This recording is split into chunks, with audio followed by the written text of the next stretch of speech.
Oh man. Post when back on, everyone. So you were using Chrome before? Yeah. Interesting. Safari for the win. Yes. Safari for the win. It's funny, like virtual demos. All right. My gosh, I've had the worst luck. I think I have this like back 0% success rate. Game on. The moment they say they Anyone know that movie? Game on. Game off. Gavin, game on. Game on. Game off. Game off, man. You know the movie? No, I don't know. Wayne's World. What? Really? You keep this up. You're not going to be in Fort Hey, man. I gotta watch movies, bro. I don't watch many movies. No, this is beyond your time. I'm really understanding that now. You're really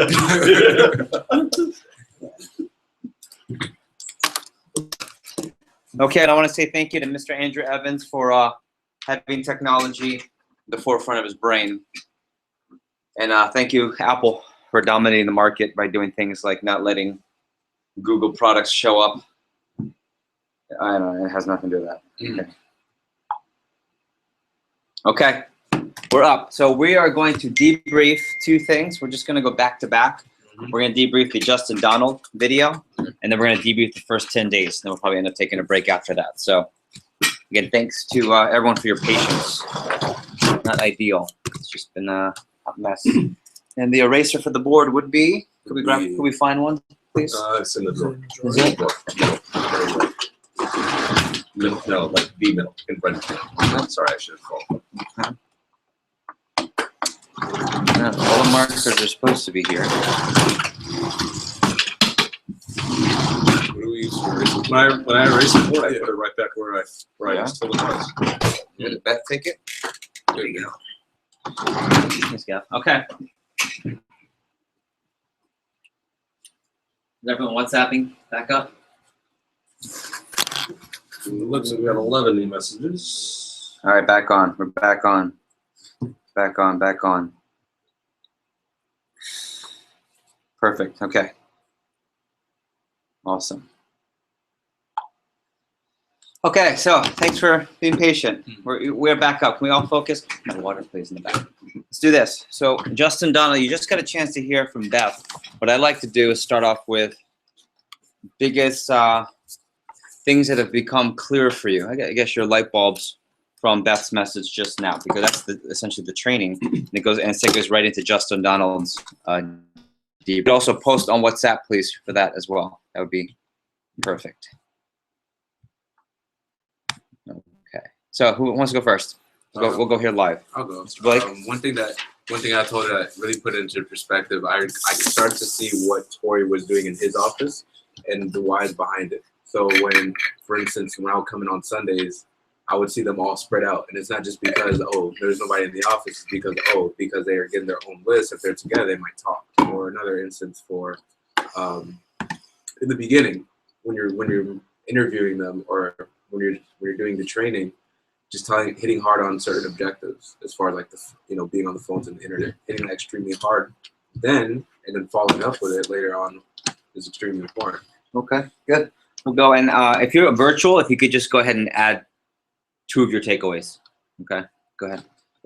Well, goes without saying that training is part building that foundation, and since I tend to be a perfectionist, like I'm really gonna have to watch that. Like, this is everything you did wrong. That can't happen, or else you're not gonna retain anybody. But I also like how she went through and really goes through and focuses on the zingers, the things that we really need to focus on and give extra attention to based on her experience. Okay, good. We have no experience doing that. Okay, Dwayne, you ran an office, so holler at me. Well, one thing she mentioned was when she teaches PRs, it wasn't on like during the training. It's like an hour before on Sunday they do PR. So it's not teaching a whole bunch of things during their different training seminar. Which is what I was doing. I just taught them everything receptionist related during their yeah, it's like overload. Yeah, and it felt like an overload. Good. That and whenever she mentioned when you need to like get someone in really quickly.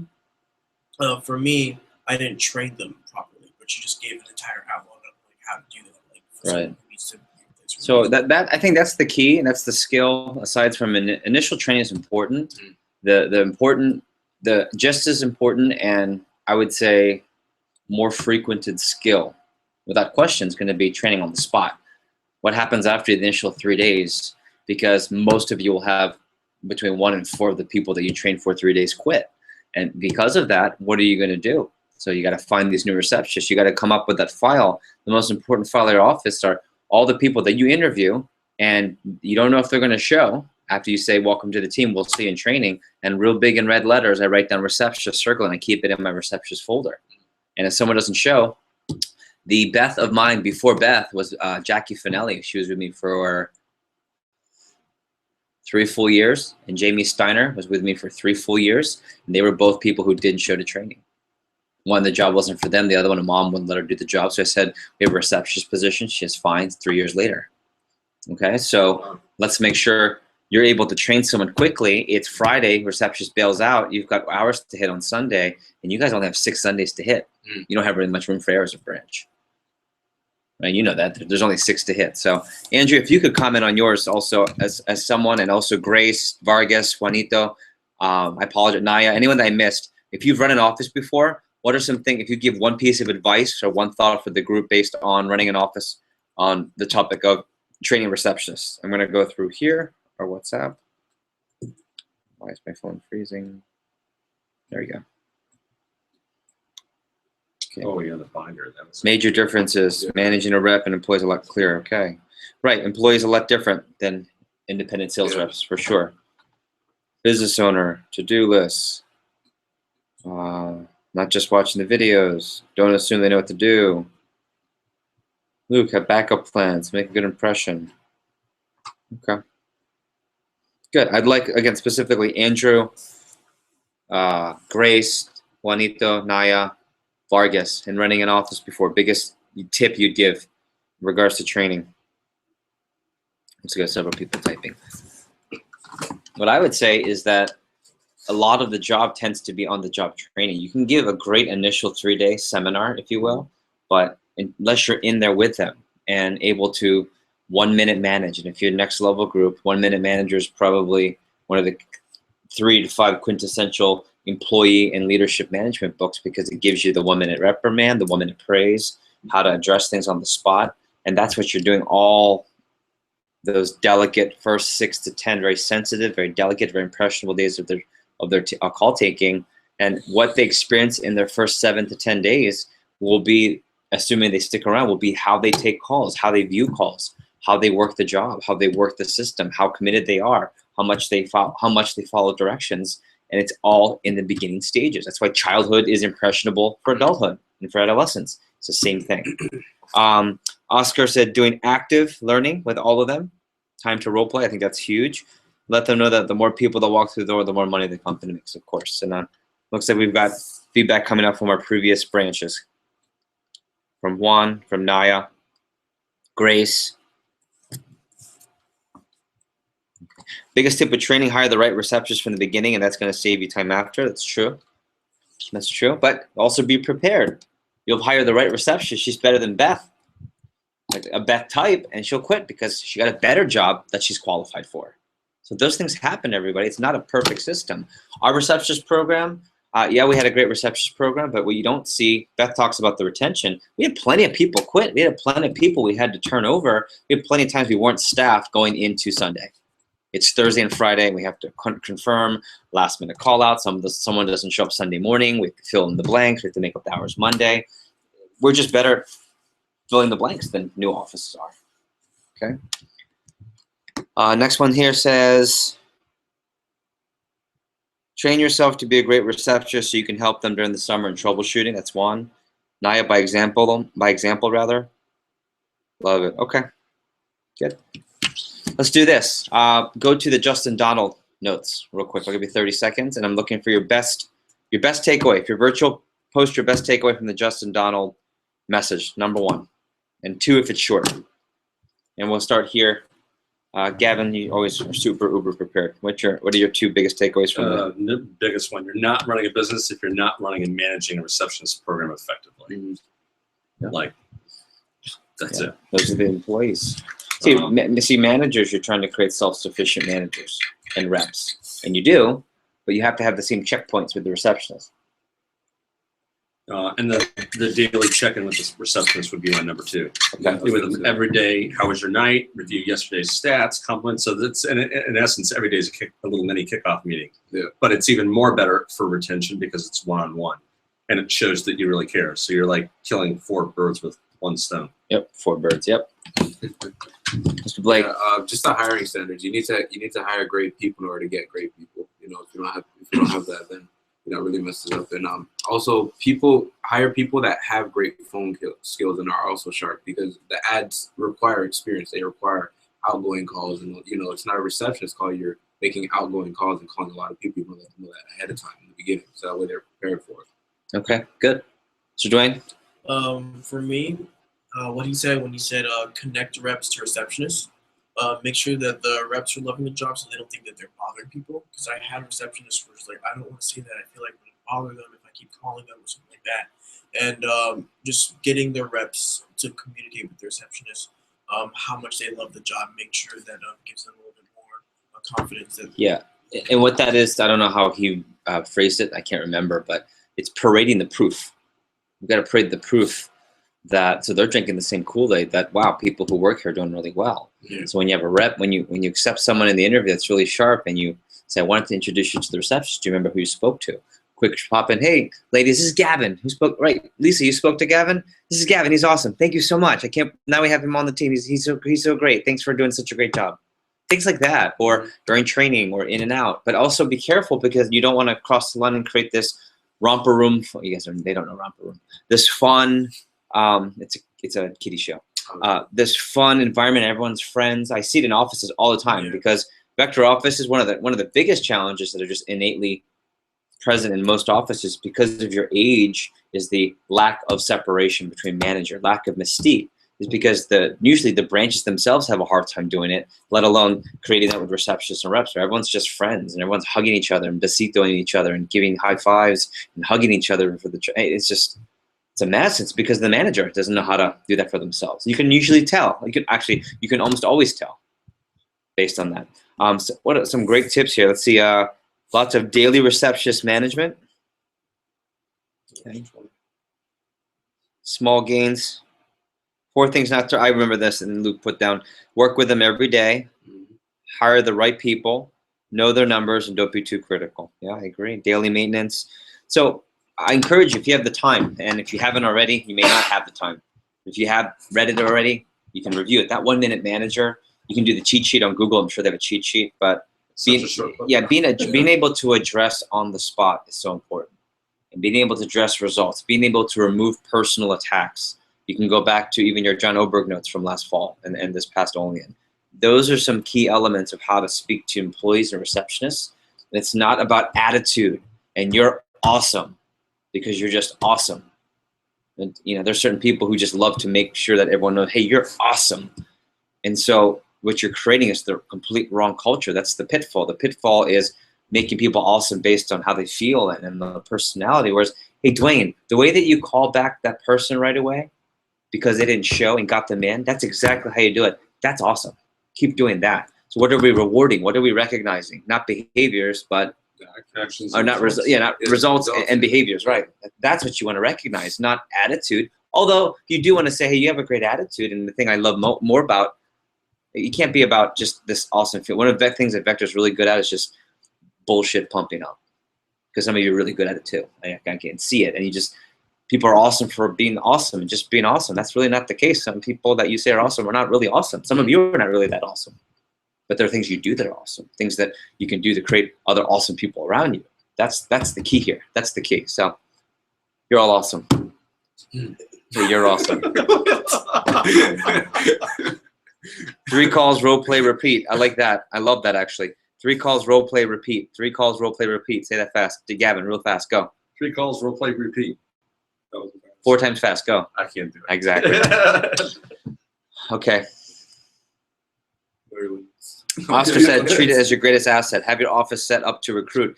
That's something I also see in branches. Usually The downfall are with the male branches because they themselves are sloppy and unkempt, and they tend to be. And their office usually reflects their room, their personal room or house. And so, or if they're not very organized or clean and forward, their impression, usually the office is like that. That's not to say there aren't women who and female branches and districts who aren't sloppy and unkempt. So take a look at the recruiting room and see what's presented. What's the first impression when you walk into the pilot, the blue room, I call it. What's the first impression you get when you walk into the blue room? Dwayne, when you walk into the blue room, what's always present and happening, and what's the impression you get? Well, it's definitely all professional. Okay, why is it? What makes it professional? Well, just everything's neat the way the pictures are It's set neat. up. It's clean. Clipboards on the chairs. tables. Mm-hmm. Exactly They're not busted chairs for the first impression. What else? What impression do you get? I noticed. I really immediately noticed everything that was written on the little easel. It's written legibly. It's not, it's direct and to the point, but not cold. No. Good. Okay. So impression. Let's do this. Let's go. This will be a good segue into the AT1. Let's go take 30 seconds, get your mind reset on first day management. Let's do that real quick.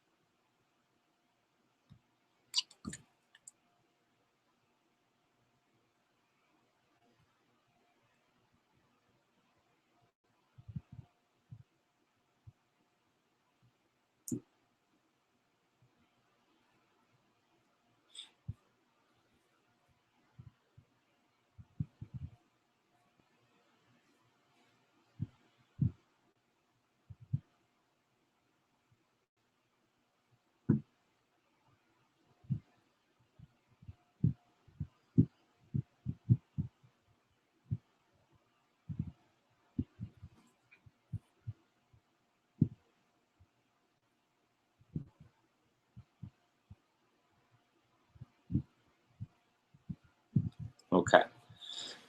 So virtual, if you could post your top takeaway as you reviewed, probably now for what, the third time?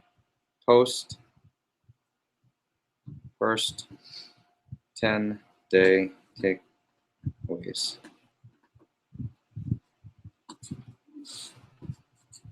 Go. Okay, we'll go Mr. Blake, we'll go Dwayne, go Gavin, and then hit the WhatsApp. My biggest takeaway in this whole thing is accountability is key. It really is. You have to make sure that whatever you do, you just hold them accountable. If they didn't set their goals on Wednesday, letting them know, like, hey, on Thursday, what time can you come in? Is it in the morning, in the afternoons, or just like if you're not accountable, like everything else just fails, really. In my opinion. It's keeping people to the word and to the agreement, right? And it creates culture too. Yeah. Good. Dwayne.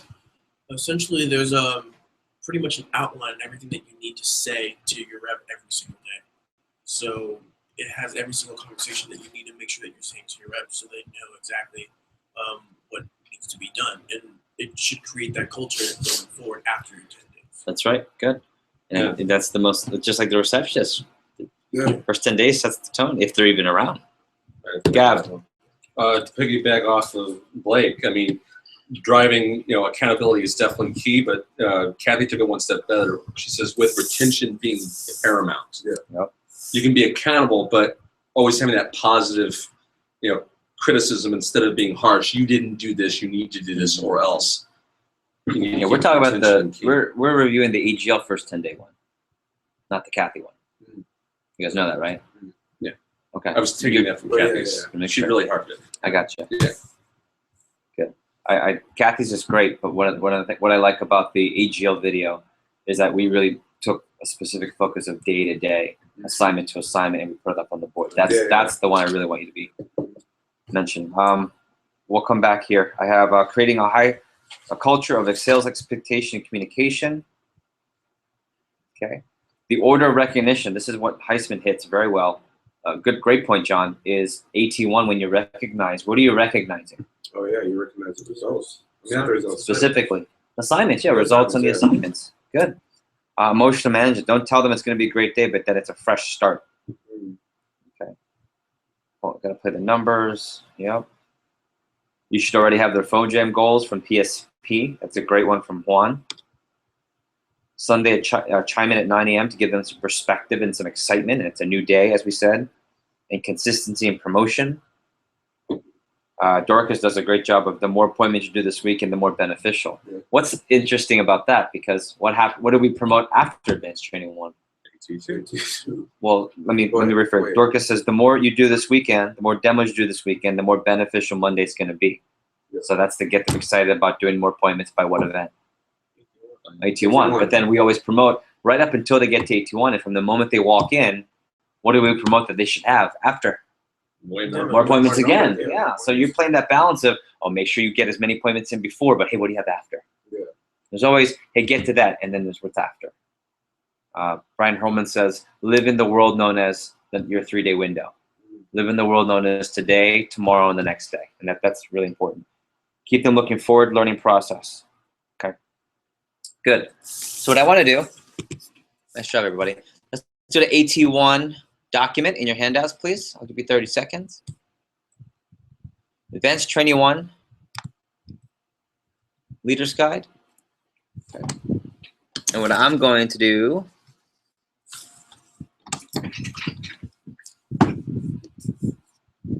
okay.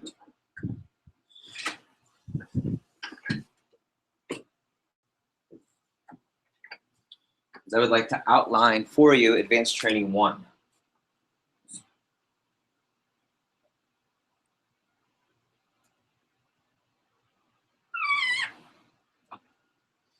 So the entire advanced training process is from 10:30 to 2:30.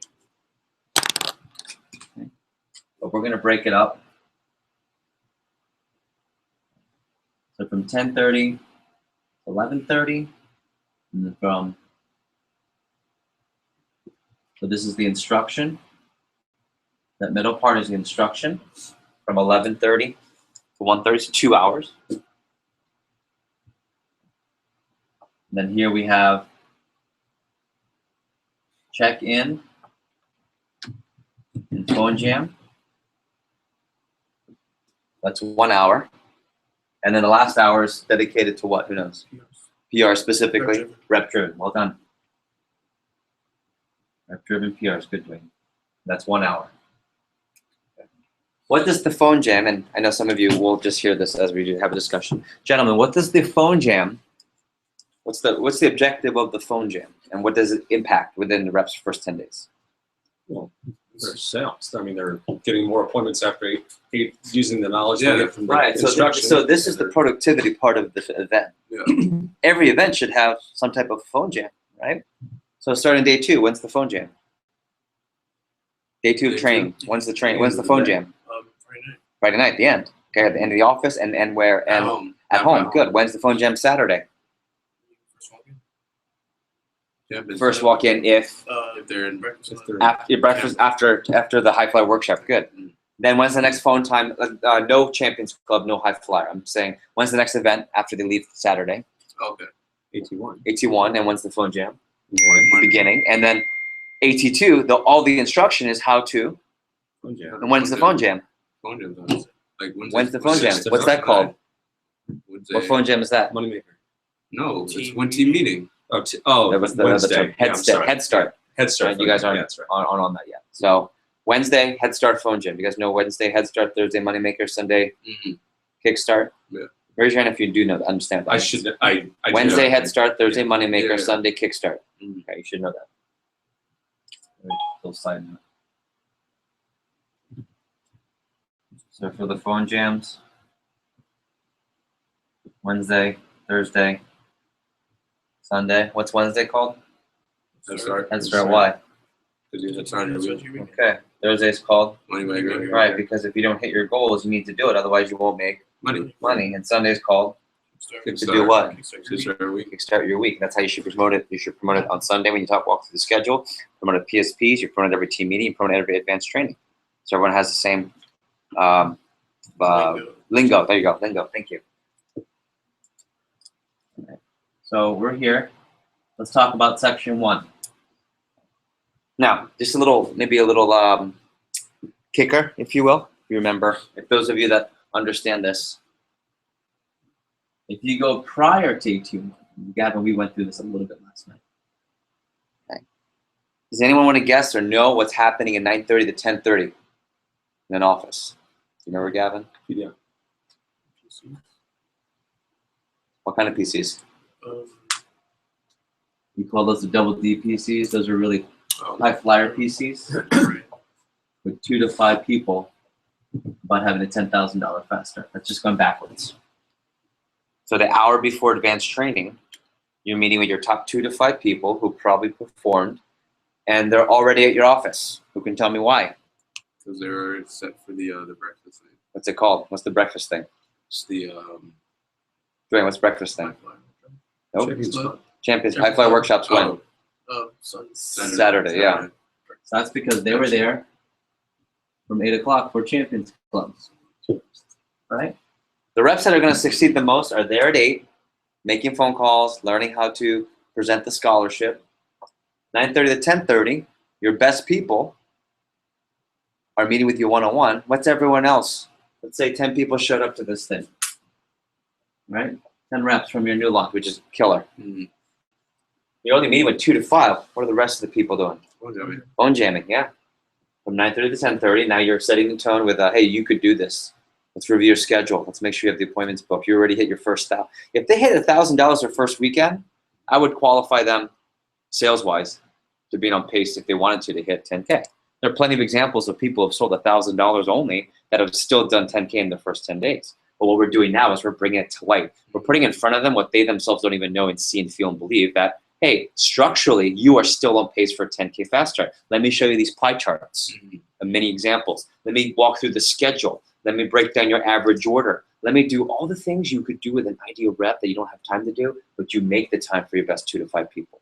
Now, what happens first weekend if people bomb and don't do well? I would still try to pick 1 or 2 people from a training group to have that PC with. And maybe it's not quite the you can do a 10K faster, but it's damn it, I'm going to get 2 to 5 people to sell and do the job right. I launch 3, I'm going to get 1 of those people to do the job right. If I launch 10, I'm going to get 2 to 3 people, 20%. Questions, comments? Okay, that's just all extra. Ancillary. So check in. You guys can pull up the agenda, and I'm going to put the agenda on the television here. Do we need join.me? No, you guys can do that. Yeah, color. That's always good. Takes time for those really old bulbs to fire, I guess.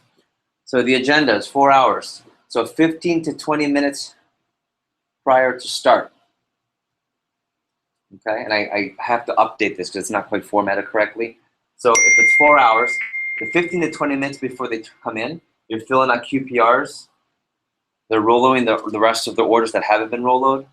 They're filling out their stat sheets, and then you'll get the stat sheets. It's essentially going to be with what sheet you use to recognize who hit the assignment, who didn't. It's also the sheet you're going to use to determine base pay, the QPR, because you actually don't have time for them to fill out all the QPR and all that information. Just use the sign-in sheet, and you can just tell from that who needs base pay or not, who needs the timeout PC or not from our call. The only time I have someone fill out a QPR is if they need the base pay, because it's a waste of time to sit there in the first part of advanced training. Okay, I'll say it again. I only have them I walk through in training what it is, but I only have them fill out the qualified presentation report, QPR, if they're going to request base pay. And I need to verify appointments. But if it's like hey, I'm going to pay you, but I'm going to put you on free and timeout, essentials closed from Friday, then I don't even bother with the QPR, because the stat sheet will show I did 7 appointments, 2 sales. Here's how much I sold. It's never right, by the way. They never put the right number. They don't understand CPR and all that. So you'll see 7, 5, and all that. Yeah, most likely. Make sure you are testing page 21. Why? What is that doing? Holding accountable to what? From what you said that you're going to quiz them. Why? What's on that the called? Recommendations. What is that?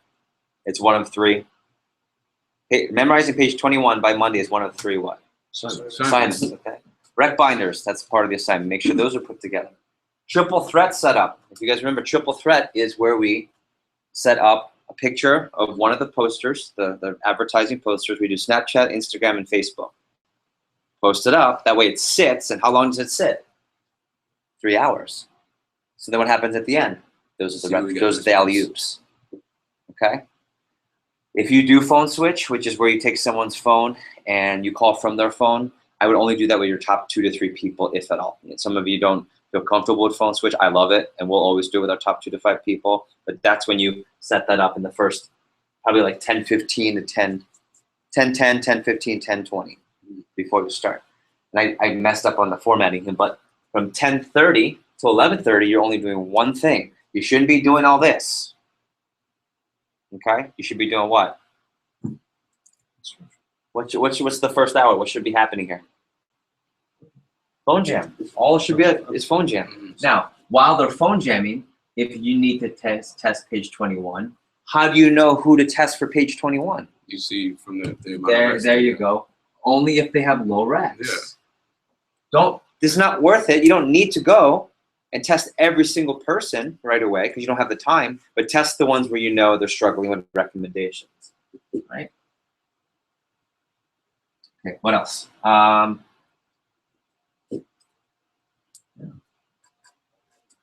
But phone jam is priority number 1. Not rolling. If they're not done rolling by the time you get there, don't spend that whole time rolling. Have them stick around. You know what? I can't let you leave until you finish rolling, Gavin. I have another appointment. I'm sorry. I'd rather them do their phone time, have several appointments, and get the Rolo done so they understand, and then they can go to their next appointment. Okay? Not Rolo. The bigger the recruiting, the bigger the training, what's the challenge? You have less time. Less time. There's so many people trying to Rolo. You don't want that. Okay? So then 11:30 to 1:30. So let's go through the agenda. Okay. And I made this as simple as possible. And Dwayne, you'll appreciate this because I think either very little or quite frankly, not much of an advanced training for really any of the branches last year because there was a lot of confusion. People watched 3 different advanced trainings. This is as pure of an advanced training as they'll get. Welcome, hey everybody, welcome to advanced training. First of all, I want to give you some hot updates on all the personal recruiting going on. A reminder of the levels, whoop, hit the number. You'll hear about the summer recruiting contest, which has level, 3 PRs, you get a prize, 5 PRs, and then 10, you get the trip, right? That's the Eastern Region program. 10, there's a trip too, we don't know yet, where yet, okay?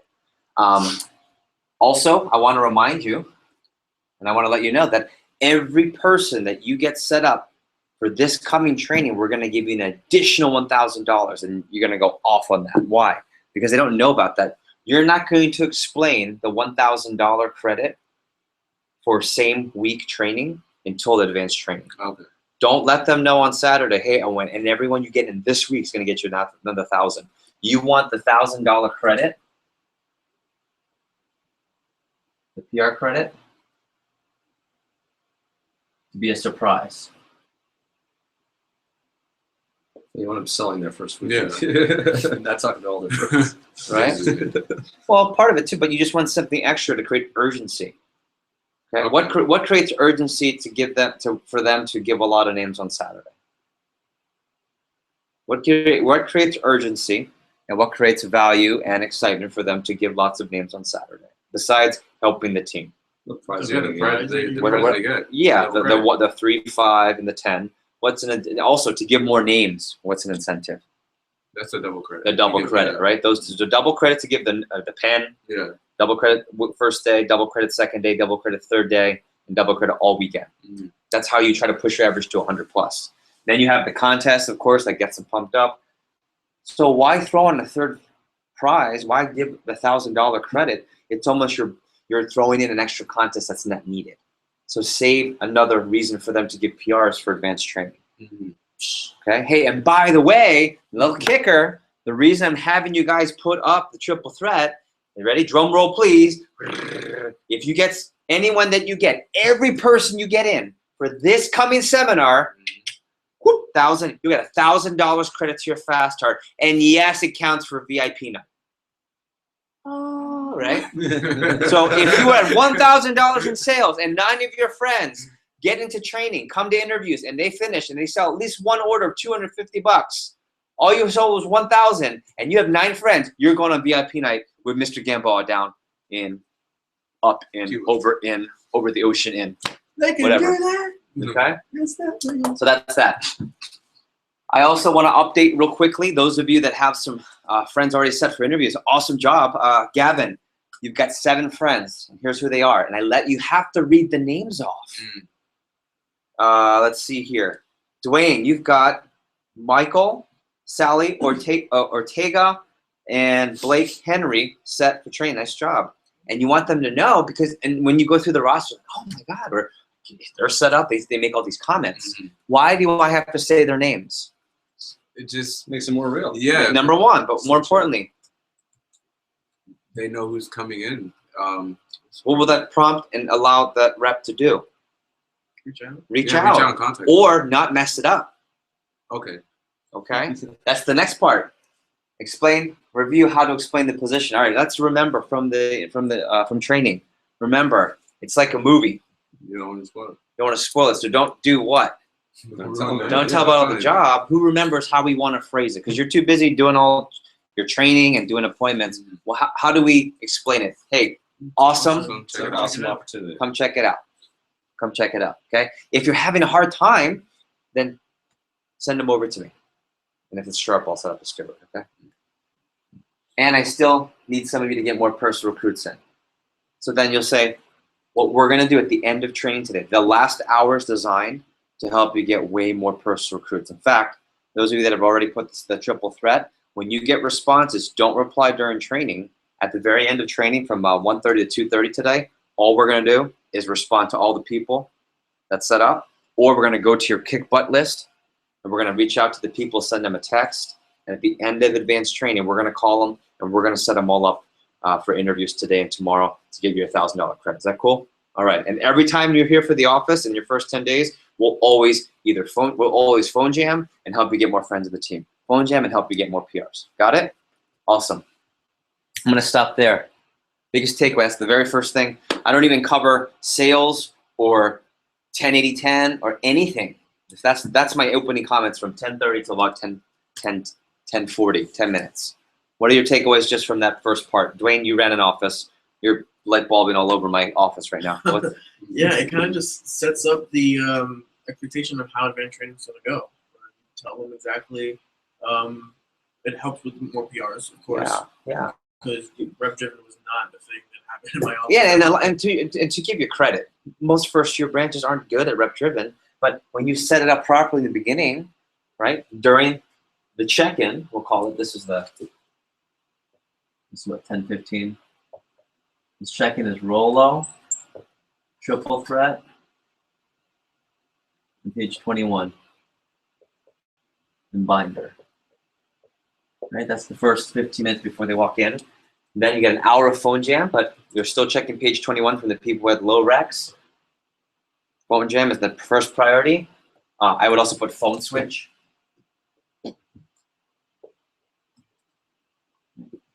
And then once 11:30 hits, you reference, hey, we just triple threaded everybody earlier, and here's what we're going to do with it later. Hey, that contest we talked about on Saturday, it's working. Let me show you the proof. Here are the people, the real names you gave us that have said yes to come in. And let me also teach you and remind you how to protect those people from coming in. Okay. This is rep driven. I'm sorry, at the bottom. All steroids. This is where you said steroids. We'll talk about that. Okay. Next section. 20% of people you show the product to, no matter what, will, they'll buy even if you do a terrible presentation. These are people who already sold on the product of Cutco. They love the value, and you didn't have to do anything. You just happened to be the rep. Or they bought because they love you and know you, and it wouldn't matter what you said. They were going to buy because of too. Yeah. Now, also keep in mind, 20% of the people you show the product to, no matter how good of a presentation you do, will not buy them. We can't control that. But what's great is, everybody, 60%, a good portion, more than half, depends on you, your skills, your confidence. And how many days have you been doing this? Day and a half. So guess what will increase as you continue to do work? Your confidence, and after the training is what? Your skills. Yeah, that's why advanced training is so important. And I told you, just like I said, 10% of you would be low, 80% of you be average, and 10% high. Let me read you the stats. And you go through all, and hopefully it works out. Now, if you are reading all the stats and everyone's everyone's sold nothing, then you'll have to just recognize whatever's positive. Okay, and that happens. And you'll recognize. Then the next section is you're going to now do the recognition of not just the results, but really the assignments. Okay. Recognize anyone that did 5 or more appointments by AT1. That was the assignment. Recognize all the people who did a great job with page 21. Now, remember, did we ask everyone Nope. to do page 21? So what should you mention here? You should just mention the ones who. Yeah, so those, okay, I want to recognize so-and-so, these people for having a great page 21, and a couple of you need to definitely work on it before Wednesday. Remember, Dwayne, we talked about that, so Wednesday I'm going to test it again, okay? Yeah, I'm going to test page 21 again. And those of you who did not get tested for page 21, okay, right now, based on your stats, you guys are good so far, but keep working on it. Okay, good. Would you still quiz them later on for the ones that did well, or not really? If you're recruiting, you don't have time. True. Then you do the recognition. We did this. This is from the video. People who missed the assignment but had low sales. Hey, I want to recognize Mr. Anthony Blake. Hey, no 2 appointments, no sales. Okay, so really important. What do I want you to hit? The assignment. Yeah, you've done 2 push-ups. Yeah. Okay, you're not in trouble, but I want you to add. We're going to add one more assignment, one extra appointment to the assignment that I give today. Okay, so let's work on that. Once you get the assignment, it'll get rolling. Then I want to recognize these are the people who didn't hit the assignment and you had some good sales, Gavin. $3,000 in sales. I think that's great that you got 2 promotions, but hey man, 3 appointments. You got really good appointments. It looks like you saw the right people, but you got to hit assignments, okay? I know it's a nice start, but if we don't start hitting assignments, it's not going to last. So I want to make sure you hit that assignment, man. Now I want to recognize Mr. Dwayne here. Dwayne, awesome job. I know $21 in CPO doesn't seem that exciting. What is that, Peeler? Is that what is it, Peeler? It's CPO. Okay, so 30. Okay, a whopping Peeler. I know. But man, 7 appointments. You're gonna really enjoy advanced training today. So I'm really proud of you. Keep hitting assignments like that. I'm not worried about the sales. Those will come. And Mr. Gavin, I want to recognize Gavin. Watch this. 7 appointments done. $4,522. That's how you do it. Okay, I want to recognize, look at Anthony here, 11 appointments. Now, low average order, we'll work on that. But hey, $1,100, so you hit average. Nice job. What's the key, everybody? You got to hit what to do well here? Yeah, You got to hit assignments. So the following people, Grace, Oscar, Naya, Anthony, and Gavin. At the end of the training today, the assignment is to do 4 appointments between now and Wednesday. Your assignment will be 5. If you have any questions, just come talk to me one-on-one. Okay, cool. All right, and that's it. And also, I just want to recognize all the hot things that are happening right now. And then you recognize all the positive things. Hey, Gavin. Hey, you got your first appointment, right? So-and-so, blank, just whatever is positive that you can recognize. I'll stop there. Questions, comments, or light bulbs on that first part, that next part of opening comments. Is that even legal? Oh, nice. Nice, Luke. He owns that. Yes, he has a patent. Yes. He seriously does. Yeah. It's always in the perfect moment, Right. He doesn't do it ad nauseum. Okay, so that's opening comments. All right, that should take, I would say, maybe 20 minutes. 20 minutes. Okay. The instruction, there's only 2 things you're going to instruct. Number 1 is just to do a live demo yourself. Number 2 is teach the B block. Okay? We're not teaching psychology of dropping down. We're not teaching how to do the objection cycle. We're not giving advanced tips on how to handle objections. Anyone know why? You want to give them value to those events and say Wednesday team. That's true, but there's a reason that's even more important than They that. don't have the skills yet, or the consistency. More specific than that. More specific than that. You don't have the time, maybe? More specific than that. They know what they're doing. What's that? They don't really know what they're doing. Sure. Why? More specific than that. Started. More specific than that. They've only what? Only done. They've only done Yeah, 5 they only- demos. right? 5 demos, Yeah. not even. There's no way they've done Not 5 even, demos. Because if your team averaged 5 demos first weekend, you'd be selling 5 to 15 grand by Monday. Most branches are wondering if they even get a sale, up to maybe a couple $1,000s. Your average reps are fooling you, and you're not getting 5 done. You might set. That's why when you leave Saturday, what's the goal of how many appointments per rep you want? You want reps leaving your third day of training with how many appointments? An average 10.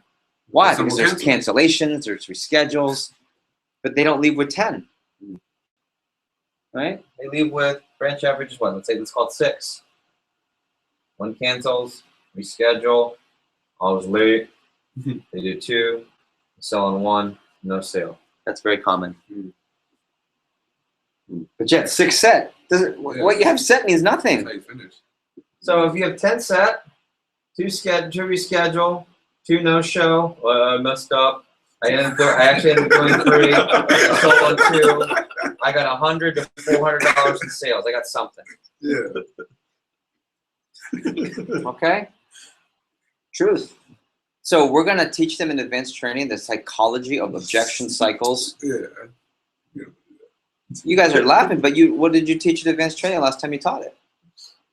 Well, what I learned in advanced training 1 was How many appointments did you do by advanced training 1, Gavin?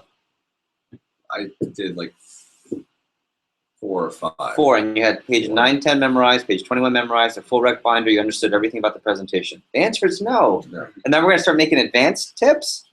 My goodness. Let them be able to make 6 layups in a row before you teach them how to crossover dribble. Before you let them know their basic scales before you start going into minor progressions and arpeggios. You like that? I know you like that. I like that. I love that. Right? How about just go from C, 1 octave, Slowly. that's it. Not. Okay, that's solfeggio. Okay. Yeah, I'm sorry. I'm just going on a rant. So your instruction number 1 is you're just going to do a live presentation for them as the manager, or if you feel confident, your best rep from the week before, as long as you're doing a basic, not advanced and crazy demo. Both are sufficient. You close on the homemaker, but then you're going to role play, and they're going to see how you close and how you call in for help. I always like to do it where you close on the homemaker, there are no objections first. And then I'll do it again. I'll do the whole close again, and then I'll get objections, and I'll show how you call to the office. Now, if you don't have a staff, you shouldn't teach that. Okay? My biggest takeaway from advanced training, I remember very little from my first 10 days except like different portions of my fast start. One thing I remember is having this light bulb sitting in this really hot, no window office like this downstairs in the bottom basement of 1818. What's the code? What's 1818? What's 1818? It used to be the code of the homemaker. I don't know what you're about to say. I don't know that. Like 1818 used to be the code of the homemaker. So 1818 Seminary Avenue was my address, my office address as a rep. Ironically enough, the address of the homemaker. And I remember in advanced training, Sam Hudson, my assistant manager, I thought I had sold nothing. I sold $3,000. I thought I was the worst. I was number 1. And I sat there, and all of a sudden he did a closing, and I saw how he wrote out the prices and crossed it out, because that's not how mine looked like. That was my light bulb, and I sold 3 homemakers that night. I just needed that confidence to say, oh, Mrs. Jones, and I just mimicked what I saw. I wasn't better at the presentation. I just had seen something that made more sense. So do a basic presentation, show how to call in for the deal, and do it live. Not this is what you say, reps. It's let me do it for you. Show how to drop to a galley. Show how you drop to a starter. Show how you drop to a custom. So I always like to do homemaker close, no questions, and then drop all the way down to a starter set. If you have staff, work in calling in for help. If you don't have staff, role play calling in for help, but my manager's not available. Okay? And then you debrief in Q&A. Yes, sir. I can't remember what Erica did. I remember seeing her demo. Do we want to do it again, the reading right from the book, or What do you think, and why? What would you guess? well, I and can why? see two reasons for 2 different thoughts. Well, I want You the can just thought do based. this- I want the thought based on what we just discussed. Do the same thing. Just literally buy the book and actually read from the book. Okay, cool. Because That's if you what do they're anything doing. outside of that, you're already separating yourself from what's their reality. The reality is I can't even get through the book. I feel awkward reading to my customers. You tell them, oh, it's okay to read it. When? And what part of training? What day do you tell them, here's your manual? When do you give them the manual? Oh, day 1. Day one. Yeah, and what do you tell them? So, Hey, it's okay to read from the manual. for the next 10 days. Right. So the last time they heard and saw it was okay to do it from the read from the manual was in day 1. When did they see their first appointment? In day 1. What has happened since then? A whole hell of a lot. of phone time and learning and scared and first appointment and meeting Mrs. Jones, my neighbor. This is awkward. I'm so scared. The last thing they're going to remember is what they saw on day one and remember to read the manual. They do everything but read the manual. Trust me. Several of you didn't read the manual your first weekend. Me included. And I was number one in the whole company. But I saw really good customers to start. Focus 5. Okay. Questions on that? Light bulbs? I would like any light bulbs from people that have run an office or are familiar with AT1 so far. This is so far we've done recognition and the first instruction in AT1. I would like feedback. You crazy mofos that run AT. What's your big light bulbs, Mr. Dwayne? Well, they want Besides, oh my God, now I know what AT1 is supposed to be like. I understand where you're at right now. well, the 1K fast start credit gives them more of an incentive to want to give another time as opposed to just when they initially. Yeah, so it's incentive to go harder and do it again for more PRs. What are you taking from the recognition and from the instruction part? Recognition, just recognizing them to make them like feel like they're doing something. So I remember not recognizing some people, and I remember feeling they probably don't feel like they're getting much value from me or value in what they're doing because they're not getting recognized for it. Yep. So just by saying good job by hitting your assignment makes a world of difference. Okay. Because they feel like they're getting validation. No, and I agree with that because Yeah, retention percent. yeah. Yeah. I mean, we are recognizing people. My comment earlier, don't take that too far. Where recognition is good, but what we're recognizing is more important, just as important, rather. Yeah. Okay, so everyone understands. And the second instruction is you build up the secret weapon. And before you just teach, like, hey, let me teach you the secret weapon. You always want to do what before you deliver? Build it up. Build it up. Hey, I'm going to teach you the secret weapon. Let me tell you, last year, we had Colleen Rippey, who went 1 for 7 her first weekend. She sold, I think, $60. And she was about to quit. And I said, you haven't done 10 appointments yet, and you're not allowed to quit until you finish your first 10 days of training. She said, okay. She sat down. She memorized page 9 and 10. I taught her this B block. She went on and had a $1,000 day when she left her. She had 3 appointments lined up. And now she's in the Cutco Hall of Fame as a CSP. Her name is Colleen Rippey. True story. Well, they're all true story. You don't make up stories, right? So you give examples of people who, after advanced training, popped. Then you teach the B block. What's the B block? It's trading specialist, basically where the table knives, you just subtract table knives. Yeah. Well, there's two. The B block has 2 ways to present it. What's the first way? You just said it. Yeah, you subtract the table knives, and then that's the discount. That's the trading Discount. special. Yeah. Trade in discounts, 2 different things. Okay, yeah. So you have the deal, and then you have the discount. Is that what you're asking? There's a discount and there's a trade-in special. Oh, okay. Okay, it's all the same thing. B block is the company's name for when you give table knives for free. That's called the B block because there's a letter B. There's a B after it. But how you present it to the customer could either be, oh, you already have knives, well, let me take it out of the price like a used car. That's the B block one way. The other way is, Mrs. Jones, if Cutco are cheaper, is it the too many pieces? Was it the price or too many pieces? That was a price. Oh, okay. I got a deal for you then. Friends and family special. I can't give you free stuff, but I can give you the friends and family special.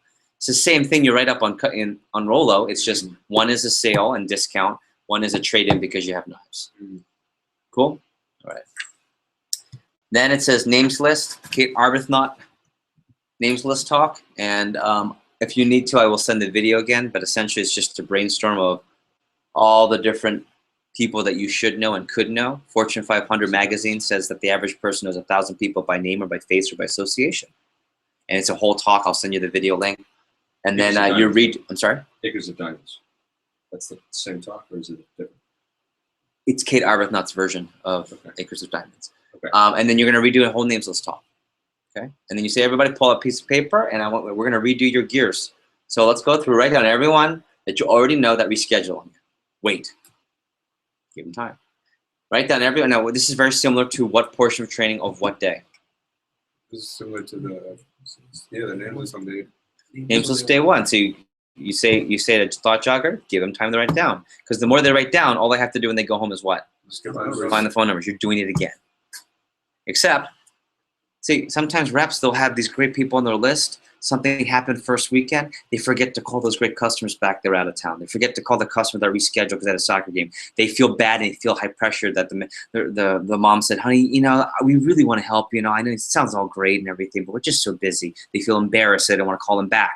But those are all amazing first customers. There's a reason they were on the top 10 list. And how many of them just go to the wayside? You want to put them back onto the attack list. Okay? And you give them 15 minutes. Okay? Then you also teach them how to put Facebook posts onto mom's Facebook. Okay? And then here's all the, you can of course be a little flexible with how you want them to do that. And then the next instruction is you go through the phone approach. But which phone approach do we teach them? The acquaintance. Which is what? People you No, know. Yeah, it's called the people you sort of know. Okay. Sorry. Okay? But it's know of, they know of you. Okay. Gear number 2 and 3, like neighbors directories. You role play the approach, then you give new assignments, and then the wind up is, hey guys, everybody, you're exactly where you're supposed to be. Okay, you're right on track. I know it's natural when you've done this, you've been here a lot in the last couple of days, it's natural to feel overwhelmed. But remember, you're new. You've only been doing this for a couple of days. You have the rest of your fast start ahead of you. I'm so proud of you. Think about all the things, new things you've learned. Raise your hand if you feel like you've learned something today. Yeah, raise your hand if you have like 2 or 3 things you're excited to take and you're ready to roll. Okay, Gavin, what is it for you? Good. What's it for you, Anthony? Good. What is it for you? Awesome. Let's make that happen. Don't forget the assignments. All right, cool. Now, and stop. And you go right into the AT1, Trey Ketchum, Eastern Region PR, how to set up the rep-driven script. Cool. And then the people that you're not looking to, and here's what happens. So you set up the alley-oops, the receptionists come in. Before you start the rep-driven, okay, you're going to have your sharpest people send the text to their best 10 people. Also, what is now accumulated for 3 hours? All the triple threats, okay? Yeah. So you got triple threats to alley-oop. You got your best people sending 10 text messages to their best 10 people on their butt kicker list. Where's the butt kicker list from? It's from the. What is the butt kicker list? It's when you do what, when. The butt kicker list is when you what? Have the reps do what and when. Write down their friends. Okay, now everyone's guessing. The butt kicker list is on day 3 after you collect 100 to 200 of their names and numbers, either via Facebook app or if you have to do it on paper. And then you ask them to create and pull their best 10 to 20, their butt kicker list. Who are the absolute best people? You have them pull that out, and they're going to start their best 10 and text the 10 people. They're going to gather all the triple threat responses. Okay. Before you start rep driving, you need to pull aside a certain group and have a certain conversation. What group and what conversation? The ones that you don't want to do with it. The ones that want to do with me to mix steroids. That's what I said. Now, Or not. your timeout PC. Your timeout people Okay. from Friday. Real quick, can I see Gavin and Mr. Blake real quick? You talk about freezing appointments. You're not in trouble. The next 5 appointments have to be commissions only. Okay. You can do that there, or you can do it at the end. If it's a large amount of people, you know what? Just because if you let them do a bunch of phone time, then you're gonna have to go through and reschedule appointments. So it's better to do it there, and it gives your best people the time to text real quick. Then you start hitting rep driven. All the people you want to replicate, you have them stay at one table, and you get the best people rep drive. If someone's really sharp and they can't come in, what do you set them up for? Steroid. Okay, so it's rep drive. Next option, steroid. As a branch manager, you should be setting up double-digit 10 to 20 rep driven every Monday, between 1 and 5 steroids from that session only. Okay. As you're doing that with the best reps, the other reps are just making phone calls. And as you're cycling between, your sharpest reps should not be making demo phone calls. That's done already. They should just be continue to get more people. And if you can't get them all you can't get to all of the people that are interested in setting up an interview, get the names on the list and give them to your receptionist after. Or if they're really sharp, you call them during the next part of the break. And then from 2:30, you're ready to roll. I have a question. Yes, sir. What is the priority for your sharpest reps? To rep drive them or to get them to steroid? Do you want them? Whatever it takes. I think. I'd say the order is you attempt to rep drive first, but I would say, is anyone on this list that's gotten a lot of calls already? And anyone on this list that it'd be better for them just to come in and maybe we do it either virtually or meet somewhere? I like virtually because you don't really have time to meet somewhere. So, yeah, I think the answer, Dwayne, I would say is to play by ear. Okay. Questions or comments? Okay. I would like biggest takeaways from everyone on Advanced Training 1. Biggest takeaways.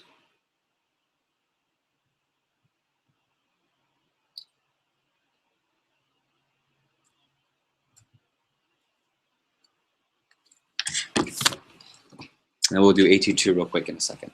Let's take a break.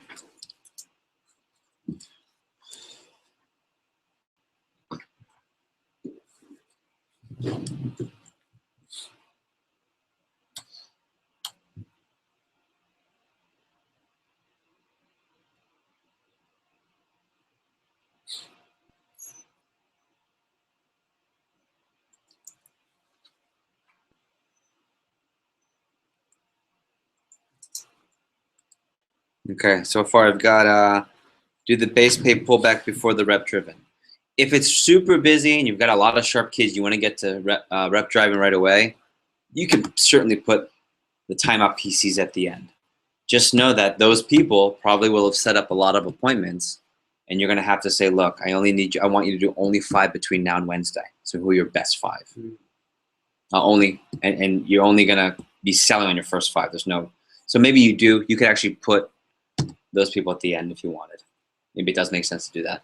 Yeah, actually, you know what? I take that back. Sonny Mar, thank you for posting that. I think you should do the timeout PC. I'm going to At the end. let me fix something. Keep posting your takeaways.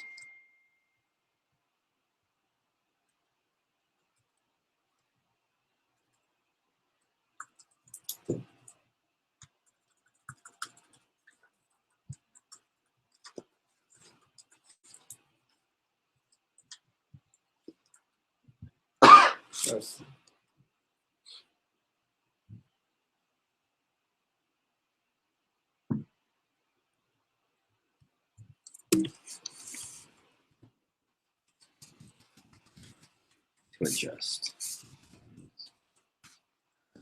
PC after.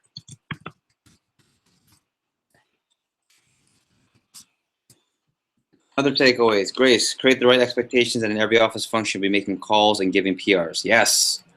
Jonathan Heisman, letting them make 6 layups before teaching them to double crossover.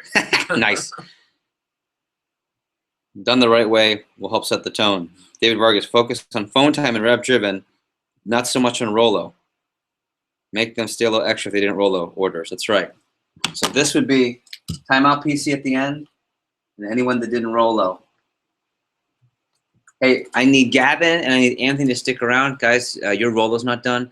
I want to make sure that you get paid. If we don't fix this, then you're not getting paid properly. Believe me, they'll stick around. Yeah. Believe me. Because then you don't get the, oh well, I called then and they didn't Rolo that night. I hear that all the time. Anytime a manager says, oh well, we didn't get that Rolo, that's unacceptable. It's unacceptable to not get an order Rolo by Monday night. Cool. Other takeaways? How about you guys live? 821. I like the simplicity. Yeah. It's such basic. it's Again, you're not going to overwhelm them. Well, really, not gonna overwhelm you. Yeah. More importantly. Yeah. But it's true. You're sharp. You know, if done right, your sharp kids are already booking appointments in the morning, so therefore that gives you more time to do those PR functions. Just because. Okay, so Anthony makes a really awesome point. Your sharpest people. Okay, that's another reason it drives me crazy during rep driven when the sharp kids are making phone calls and the manager goes, "Well, they're my sharpest kids. I want them on the phone." They should have been on the phone 10:30 to 11:30, and they should have been there before for Champions Club, and they should already have 2 to 3 appointments from the morning phone time, maybe an extra 1 in between the PCs, an extra 2 to 3 here. They should have lined up 6 to 8 that day before you get to here.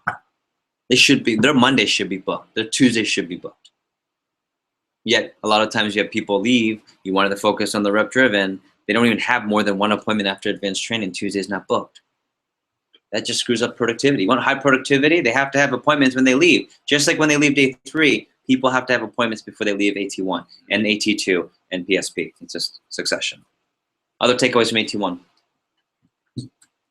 Well, you're continuing hopefully you're continuing your accountability for assignments and culture. You're driving that.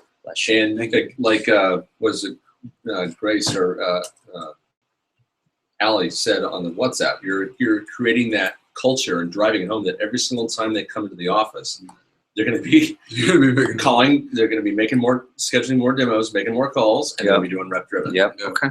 Oscar is talking about reading off the PR set to create a culture. Kind of everything that Gavin's pointing here too. Top people should be there for Champions Club anyways to create the time from 9:30 to 10:30 for PCs. That's the high flyer PCs, and make sure they know they still on pace for 10K.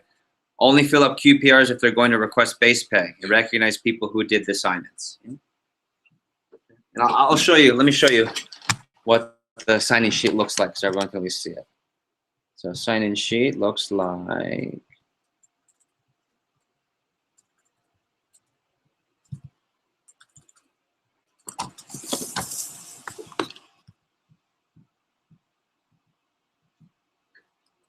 You can do it one of two ways. I'm gonna figure out before we get to. We used to do individual sheets. I just like this. I just like a sign-in sheet. How many demos have you done? How many completed? Right. You can do it like that. The downfall of that is that other people see other results. Okay. So the other sheet, and I'll let you know what sheet to use at some point. It's probably gonna end up being this one, so you can separate them, or something similar to this.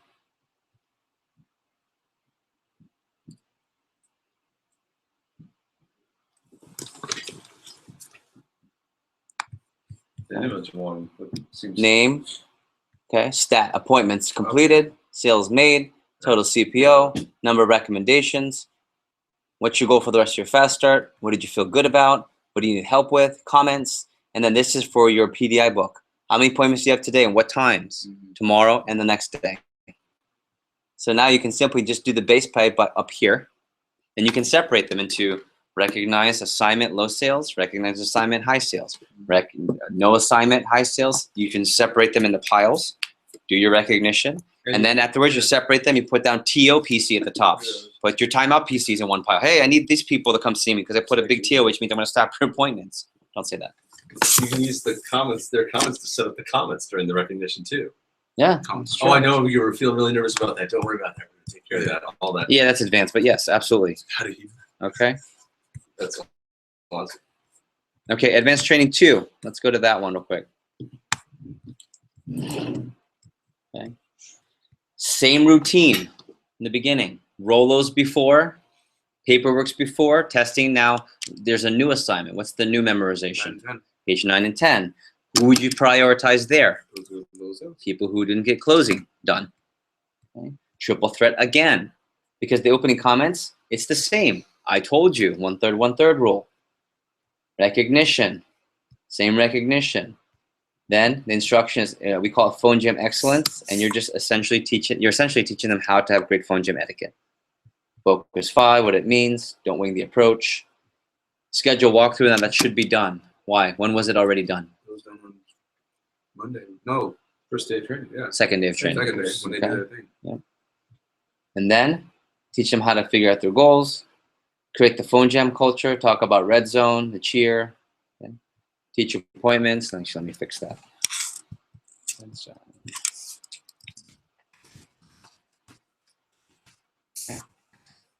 And then get them excited for a second week. Let them know how the second weekend's always bigger than the first.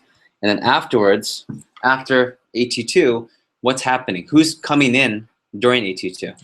The rest of the team. Their goal is to try and get 2 appointments. And Gabby, we cover this. Okay. So from 5, your advanced training is going to be from 4:30. You're going to promote advanced training to from 4:30 to 6. Okay. 4:30 to 5 is just arrivals, Rolo, and page 9 and 10. 5 to 6 is the instruction that's here on the sheet. Teach them how the phone jam. 6 o'clock, so that's that. At the same time, this is your team. Okay. 5 to 6 is arrival. And I would say the +2 phone jam. Can you get 2 appointments before we start? It's a head start. Can you get 2 appointments before we get started? And then at 6 o'clock, everyone's done. At 6 o'clock, you do a phone jam huddle. Phone jam huddle is where you're introducing the new to the old to the new. You're getting people on the same page with the phone jam. You set the team goal for the phone jam, announce any prizes, get people pumped, and then you launch the phone jam. So instead of just saying, hey, get on the phone, it's like an event. It's a kickoff to the event. It's a ready, set, go instead of just go. Okay? And then you can also set up your rep-driven contests. Hey, Blake and Gavin, real quick, I need to rep drive you guys. We need to do some alley-oop. We need 2 more of your friends for the prize. So you guys sit over here. Okay, everyone's ready? And this phone jam huddle is like 6 to 6:15. It takes about 15 minutes.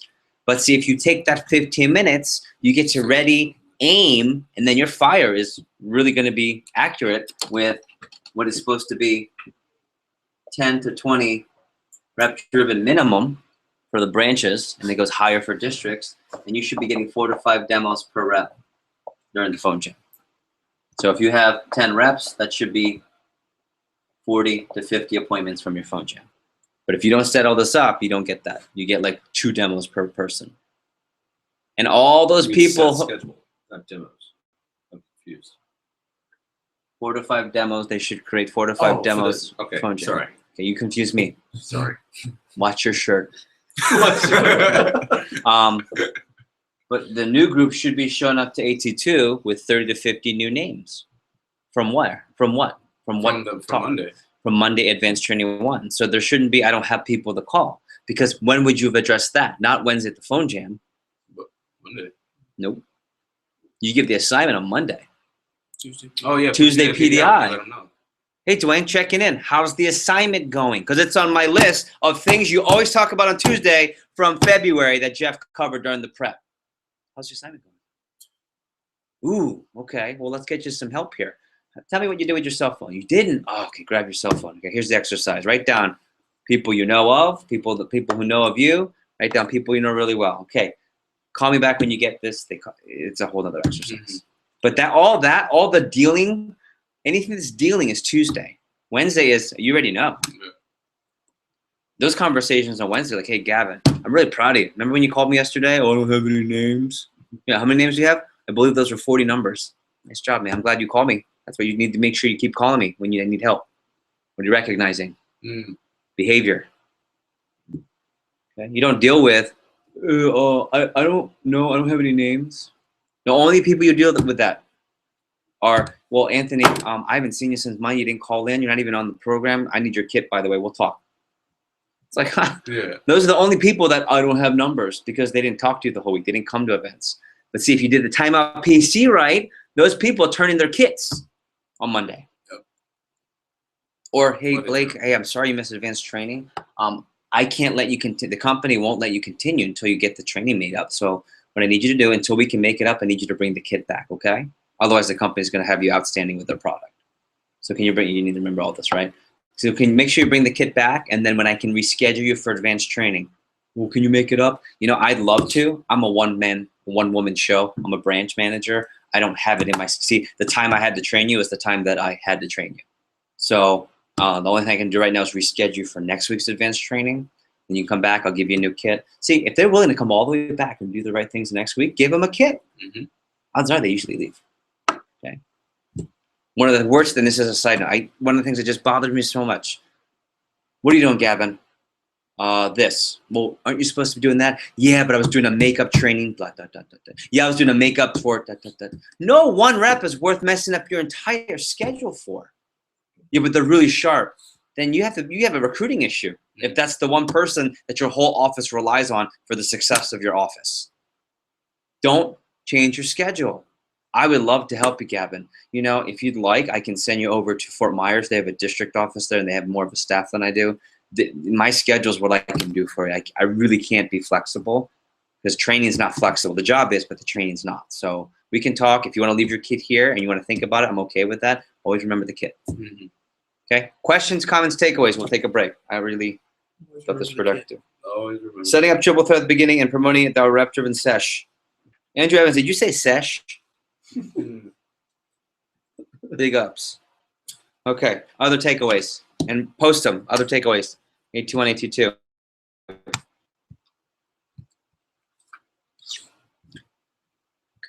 You guys, go ahead. Always remember the kid. Okay, always remember the kit. Yeah.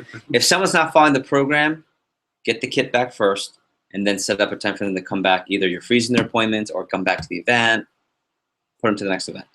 Okay. You don't have time to go through all these conversations, which you probably let yourself get to, right? Can you share some insight with everyone about letting people take your time? Because I know you did it, but you're not the only one. Yeah. Believe me. Yeah, I recruited a lot of people that I didn't actually focus my time on. And I just kind of let one event go to the next event without following up or PDIing these people correctly. Week goes by and I don't even talk to the person, don't realize it's kind of hard to get the kit back from the many reps that I let just take the kits. So essentially having those conversations when they need to happen, when they're supposed to happen, is the most important thing, pretty much. Yep. And I learned the hard way, but what I have a lot of respect for you for is you're opening up a district now, and those lessons are very valuable lessons. It didn't feel so good. It didn't feel so good at that time, believe me. But those lessons are very helpful. You know, a lot of things I'm really good at doing, I'll share with you, is like kind of relating. A lot of things I'm really good at is because I effed up so bad. I'll never forget. I'll never do that again. Yeah. From money things to the way you do things with office to how you talk to people. You know, this wasn't many of the skills you see with our vet managers or DVMs are just acquired through pain. Painful lessons. Okay, if we're being real. So okay, we're always being real. All right, let's take a break. 4:05. Okay. Gavin, Jazz. Jazz.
Back on. Post. Went back. And Mr. Blake, on the outside pocket of my backpack, there is a Apple wire to charge, please. Okay, everybody, I'm updating all the changes that I just. Thank you, sir.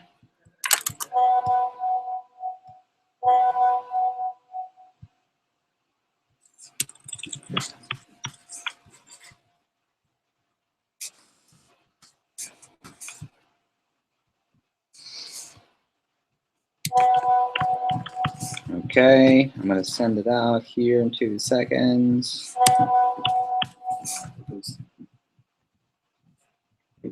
No, we just put octopus. I was like, what? What does this mean? What did Luke put? You just put an octopus. They post one back like. Good, Luke.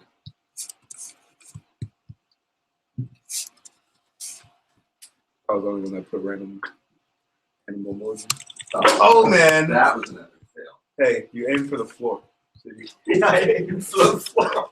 Yeah, you're doing such a good job, man. I like the effort. I like the I like the effort. We'll fix that technique, Yeah. okay?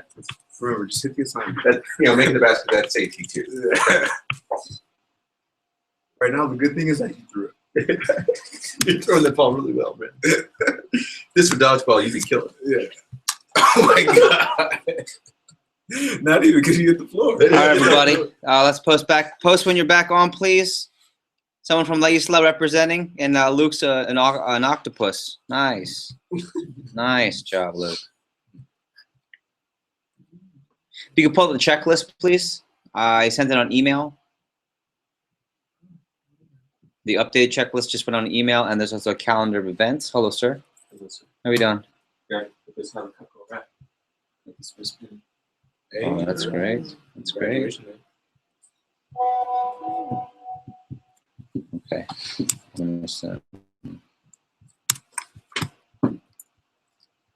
I'm sending out the just now edited AT1, AT2. It's got the Kate Arbuthnot link in it. Updated AT1, AT2 handout with estimates and links. If you get to another 30 seconds, if you pull up that list I just sent out this morning, it says checklist and calendar. It's on email. It just went out this morning. The documents, then what? I sent an email like right before prep today, or actually right before the break. You can probably look along. Yeah, I got it.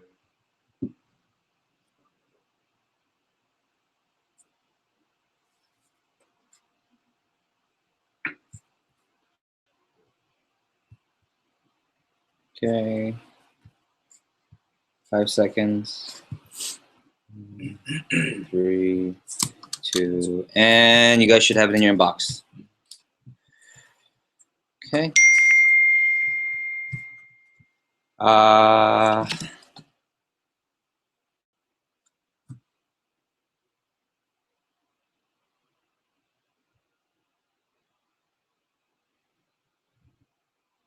It's the AT1 leaders guide. No, he sent that at 209.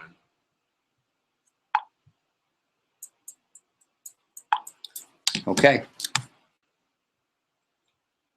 So if you pull out the list, please. It says checklist and looks like this. Let me turn this one off.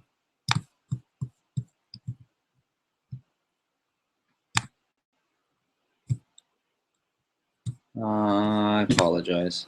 Here we go. Here we go.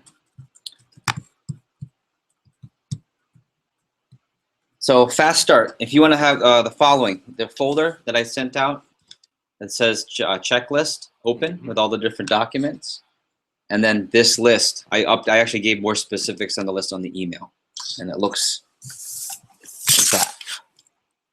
Okay. Okay. So getting out of finals early. Can I get any more updates on that, or do we have any more updates on getting out of finals early? Bueller, no? I think we're kind of set. I got out of all of my finals. Okay, so Gavin, who is not a student, is out of all his finals. Well done. Well done. Dwayne Dennis, who has graduated college, is no longer in finals either. So nice, way to go off to a fast start. That's right. You are exempt. Are you exempt? No, you just finished them. So first and foremost is getting out of finals. Attached is the letter that has been working. I had several conversations. I had like 10 one-on-one calls this week with several of you. And it was really awesome to hear. I only have one more class to worry about. 3 are done. 4 classes done. 1 person to worry about. The worst case scenario, I think the person who executes this the worst will be able to get to their territory 2 weeks early, but have to fly back for 1 final or take a virtual final in the middle of their goal period. But they can do it remotely. Like that's outstanding. But let's make it so that everyone's out on time. And you guys have all your dates the week before the region kickoff. In fact, I will get my planner and the pencil, please.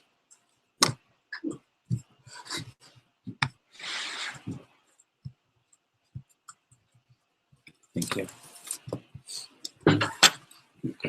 So week of April 4th is early for mainland. Week of the 11th is right on time for mainland. Week of April 18th is the latest. La Isla, you have 1 week extra. So week of 11th is early. Week of 18th is on time. Week of the 25th April is latest. Okay. So that's that. Facebook friending, and here's how this works, and this is really important. Also, sponsorships. Any hot updates? Any more hot updates on sponsorships? Furniture, financial support, food, room and board, anything. Yes, sir. My mom is allowing me to get some of the furniture out of her storage. Okay. Where does mom have? Just. Yeah, she's right now in Orlando, but like. Oh, I see. Okay, Yeah. she's out of area. Okay. I have 2 leads for furniture. Okay. Initiative. So someone asked, what's the budget for furniture? I think the budget is 0, and operate that way, if possible. For branches, I'm buying blank new is not an option. There's nothing really that ever should be purchased new from an office furniture. And I define furniture as bookcases, recruiting table, recruiting desk, folding tables, chairs. There should be really very little purchasing. Now, in some cases, we do have to purchase a few folding chairs. Okay. We do have to purchase a picture frame, the cheap ones from Target, like those, to legitimize the office, and certain whiteboards and corkboards, because you don't have to look like a dump either. But again, I would say if you're looking at total budget for an office setup, $100 to $300 at most. $100 to $300. So let's do our best to keep it that way. I'm just curious if anyone, whether it's Grace, Juan, Naya, David, Andrew, if you have any thoughts or comments on what you did to find furniture, I'd love for you to post that. Now, Dorcas has her parents helping pay for all the office furniture, right? Okay. Dorcas, if I were you, I would try to take as much of that money and not let it go to office furniture if possible, and get cheap furniture. Okay, but be careful. You don't want it to look cheap. If it looks really bad, then it kind of defeats the purpose. Okay, if you start looking now, you can find furniture. There's office liquidators. This office space, half of it is from the owner of this office complex. We were looking at some other office space. There's empty furniture from people who just left the office. I said, what do you do with this? It just sits here. Can I just borrow it? It went from borrowing it to, yeah, just keep it. That's free. This was free. The other desk was free. It's from next door. You just have to ask and negotiate. Okay. Craigslist. Sometimes people say, hey, if you just come pick it up, it's yours, but you have to get it out by blank date. Okay. And $100 rule still applies. So don't start spending more than $100 unless we speak. Questions or comments on that list? Okay, good. Friending now. So here's what's going to happen. If you take a look, and we're going to go through. Gracie's got some sponsorship. Good. If you take a look at the calendar in a second, but April 4th, that is D-Day. Okay. Who, not Gavin, can tell me the historical significance of the term D-Day? Where and what? Where and what event? Normandy. Where's Normandy? Where's Normandy? Normandy, France. What war?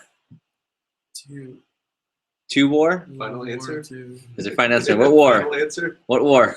World War II. World War II. D-Day.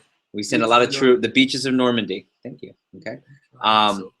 So we're not sending any troops. It's not World War. It's certainly not going to France. But it's the day we attack and go full-blown as a region, we get on campus. That's also a full-blown Facebook attack. We don't know if Facebook's going to work, but we certainly want to set it up in the right way. Okay? Nice job, everyone. Oh, look at all these history freaks. France, World War II, France. Okay. Okay. Yes. Nice job. We're going to hit Facebook. But one of the things we can do to ensure at least a good shot of making Facebook work is increasing your network. So it makes sense now to go to your territory, start friending people through maxpreps.com. And if you need someone to walk you through that, ask a district manager, or I can do that at some point, where you find athletes from the top sports, see if they're sharp, friend them. And some will say no, many will say no. But the more you friend, but part of that is you have to have your Facebook account look professional, okay? Set on private, so people can, I personally, my real opinion is it's not private, but all your pictures are cleaned up. I know it takes a lot of work. Or you set it on a privacy profile and you have really professional pictures. I would put maybe the FC group photo at the top as your banner photo, and then your profile photo is as professional as possible, okay? The more people you friend, when we start to do Facebook blasting, there are a lot more mutual networks you'll have, a lot more people to Facebook blast, and that gives you a better opportunity to reach people. Any questions or comments on that? Okay, so start doing that now. And if you want approval, if you want to say, hey, Jeff, can I send you my Facebook profile? I'll take a look at it. I'll give you my first impression, good or bad. I'll say good, okay, change it completely. Okay? Cool. Finances, at this point, if I have to explain this, then we're in trouble, but you have the startup handout as to what to do. I just got several checks this week. I think Gavin wins the award. He just gave a big, large check of, large. Actually, that should have gone to Beth, but at the end of prep, hold it, and then during your break, text Beth. Ask her what she'd like to do. Maybe give it to her on Monday. Okay. And then she'll send it, okay? All right, cool. Office searching. So here's what I'd like to do. Go to the document that says that I attached this afternoon with the calendar. Let's go there, and I'll put it up on the board here. Gavin, we did this last night. This is what we did last night. Okay, it says key events. Calendar of key events, spring 2016 AGL. So you'll want to have your planners out.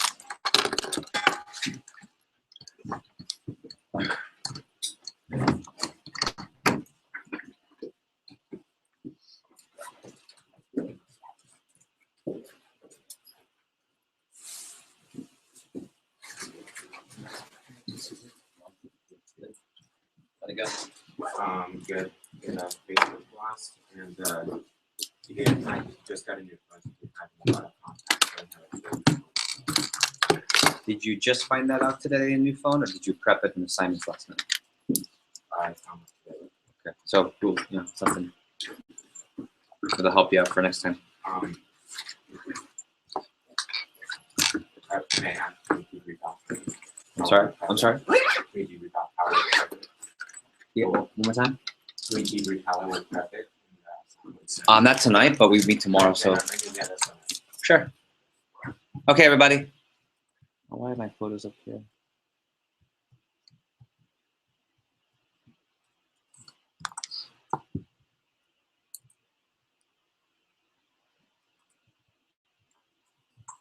Okay. So key events, week of March 22nd. Okay. Okay. I apologize. That first one should be week of February 22nd.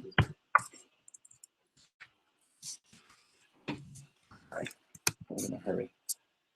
Week of, and you can correct it yourself. Week of February 22nd. So this is following this prep. That will be your office search, both virtual and live. And I'm going to go back after this to talk about office searching. What your job, let me explain what that means, is your job is to first start with internet and find every possible office building that is leasing anything remotely close to what we might be looking for. Okay. Also, if you have time this coming week, you go live to your territory. Then next week, week of February 29th, You'll do the rest of your virtual if you haven't already done it, and live office search if still needed. Second thing you'll do that week is you will qualify, aka you will be calling all of these numbers to narrow it down and find between 10 and 20 viable office leads. The analogy I use is this coming week, you're going to spend the time to find a whole bunch of phone numbers. In the next week, you're going to find any more phone numbers on the internet, go live to your territory and find phone numbers, and you're also going to call them to see who's actually a Mac customer. In this case, not Mac customer, but viable office. The number 3, towards the end of the week, you want to start setting up appointments for your district or division manager for the week of March 7th through 11th. And you'll need to contact Karina, and I will be meeting on Monday to discuss who's doing what in Florida. Okay. I know I will be taking a couple of trips to the West Coast. I'll be taking care of the Boca office. Karina and I will be taking care of the Miami office. West Coast of Florida will be myself, maybe a little bit of help from Gavin. It'll be majority POW, maybe some help with Grace for La Isla. And that's pretty much how it's going to go. But you're going to be setting up appointments for us to see these 10 to 20 viable options week of March 7th. Okay. Then week of March 7th, we're going to go see the spaces. Okay. And keep in mind, you may or may not be with us. Okay. Ideally, it'd be great to have you, but that's not necessarily going to be the case. You're going to space those appointments out by about 45 minutes because it takes about 10. It only takes about 10 minutes to see a space we have to get to and from. Okay. And then again, approve your schedule and when the slots that are available with Karina, myself, Pal, Grace, whoever's going to be helping with office searching. I'll stop there. Any questions? Okay. Also, on March 7th, Monday, your phone lines will be due. The phone number that you're going to reserve with Vonage. Paola, there's a whole completely different process in Puerto Rico. We'll talk about it when we chat on Tuesday, but you'll discuss what you need with your crew there today about how to get phone lines started and whatever we need to do to get office searching rolling. Okay. So for mainland, I'm going to show you how to call Vonage and set up phone lines. Okay. That's going to be due March 7th. If you miss the deadline, we had one person miss the mailer deadline. The school date deadline. So that yesterday. So that person's mailers went to the bottom of the region's list of priorities for Scott to work on their mailers. Okay, so just I told everyone that was going to happen. So just keep that in mind. It's not the end of the world. I'm sorry. I don't really care. I just didn't have it in my inbox. It doesn't matter. You shouldn't care about that. Sure. So, I'm sorry, I lost train of thought. Yeah, you need to have the phone number in by 9 p.m. on Monday the 7th, because that's the number that they're going to use to put on the mailers and to the business cards and posters. If you don't have the number approved, then we can't put the number on your mailers, and then your mailers will go to the bottom of the priority list, and your business cards will go. Actually, your business cards hold up everyone else. We'll just print it without your phone number. That's what we'll do. I have no problem doing that. Okay, that's why you have 2 weeks to do it. So, unlike some of you, I know did this. Don't wait until a couple of days before. It's not that easy sometimes. You might have a challenge. I would get on it ASAP, so you have 7 to 14 days to deal with any challenges or glitches. Okay. Questions on the phone numbers due. And then Puerto Rico, if there are any questions in regards to phone lines there, Powell will be the point person on that. Week of March 14th, take a look at your planner, please. So at this point, what has happened? Your mailers are due. Your mailer numbers are already submitted by the 7th. That week of March 7th, ideally, we, as a district and division manager team, we've gone to see your office spaces to say, okay, this doesn't work. Because just because you called and it sounds good on paper, and just because we set up an appointment doesn't mean it's going to be a space that works for us. So we go see it. We say no, yes, maybe. We kind of do a little wheel and deal negotiating that Gavin's excited to see me do. And then hopefully we have a lease in motion. Like we're negotiating and we can have a contract already set. Week of the 14th, in case it's not done, we'll have to do another search. If the research is not done thoroughly on the branch of the new district's end in the beginning, that week of the 14th, Karina, Pao, and myself, we're not the ones that are going to go out and look for more leads. It's going to be that manager. Okay? And as far as visiting, if any of you, and every year we always have 1 or 2 people that get to these later dates. If that's you, you better say please and thank you and take that district division manager, I guess me, to lunch or something, because you're asking them to take time out of their precious schedule to go for a second time that wasn't in the schedule to get your office. March 18th is the target date to have all office leases in motion. Then on the 19th, we have AGL prep, our last one before the summer. And then my favorite meeting is March 31st through April 1st is our divisional planning session. La Isla, you'll be flown in. Also Kayla, Alemi is part of La Isla. Kayla and John, we already discussed your situations. Everyone will be flying in either early morning on the 31st, or if you have a place to stay, you can come the evening of the 30th. Region will be paying and calling to book the Puerto Rico flights and also, yeah, for all the Puerto Rico La Isla participants. Okay. Start time on Thursday the 31st here at the pilot will be 2 p.m. We'll go all day into the evening. Okay. Start working out your sleeping situations now, please. There's plenty of people from FC in the area. Everyone can find a place to stay for sure. All day on Friday, and then on Saturday, we will go in the morning till about 1 p.m. And that is for all new offices only. Those are the people that are required. That includes pilot staff. So that's it'll be in the morning Saturday till 1 p.m. That'll be run by Karina and Paola. And then if you're a vet office, vet offices would be really just David, I guess. It's optional if you'd like to show up for that. But everyone else will see you. It'll be 3 days. Questions or comments? Okay, as far as the one-on-one cap sessions, this is my projected date of cap time. So look for your name and see where it's at. I'm going to go through my calendar. March 21st, nothing, because I'll be office searching, potentially. March 22nd, I have the pilot staff. March 23rd, I have Karina. March 24th, nothing. March 25th, I have Andrew. And then Luke, can you text me update on whether it's going to be the 25th or the 29th? Then on the 26th, not available. 27th, it's Easter, not available. 28th, I have Kayla and Alemi. They'll either be virtual or I'll be heading to DC. I have to confirm that. 29th will be Gavin, potentially Luke. 30th will be Grace and the pilot again, but probably virtual for the pilot. Then our meeting. Then April 4th will be David Delgado and Daniela from North Florida. On the 5th will be Mr. Blake, Mr. Heisman. On the April the 6th will be Dorcas and Naya. I have Sonimar and Oscar on the 7th, and save the best for last, Ashley.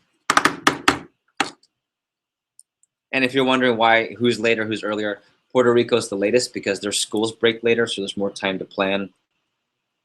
That's why, I don't ever like to get the mainlands done any later than the 6th. That's why we have prioritizing. We're prioritizing the districts and the mainland branches. Okay. Then if you look at the calendar, April 16th and 17th, we're in Jacksonville for region kickoff, and that is also covered for all of La Isla. And also Luke and Kayla, we covered. I'm sorry, Kayla and John, we discussed your situation.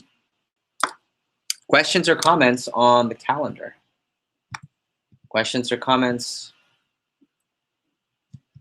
No? Okay, so we're gonna go to the office search and document. Please open up the handouts under checklist. If there are any questions, post them.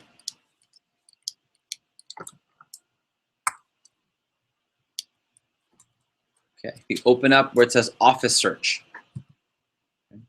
there are 2 really awesome documents. The first one's office searching approach.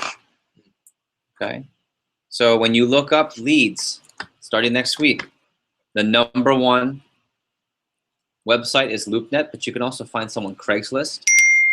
You're gonna look for properties for lease, click all and your city name.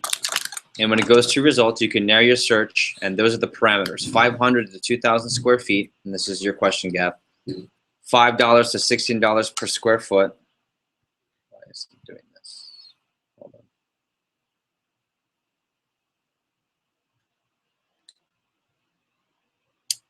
How much per square foot? 5 to 16. It's in the notes. Right in front of you. Okay, I'm sorry, my phone is starting.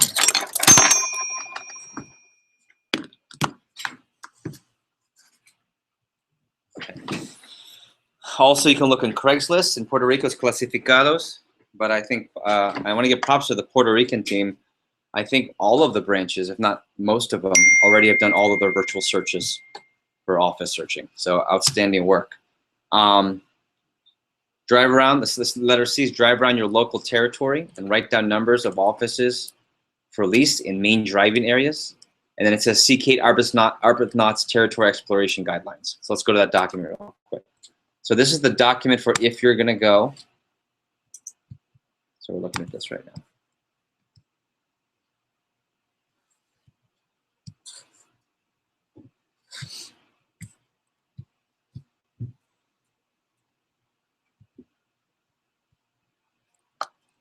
Okay. This is Territory Exploration Guides.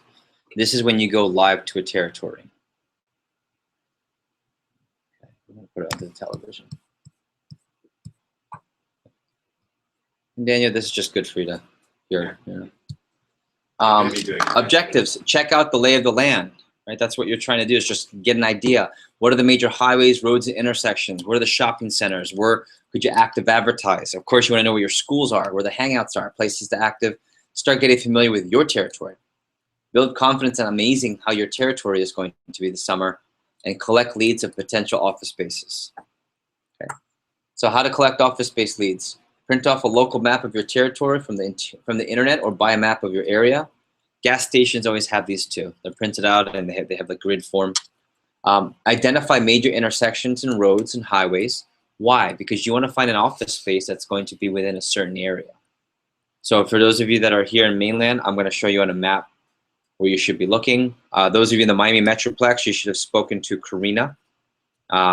And we'll talk about that in a second. Yeah, Karina will be able to tell you where to be looking. Here, I'll show you on the map. But you want to look for major intersections because you want ease of access. This office is one of the best locations I've had in an office because this is literally the center of Broward County.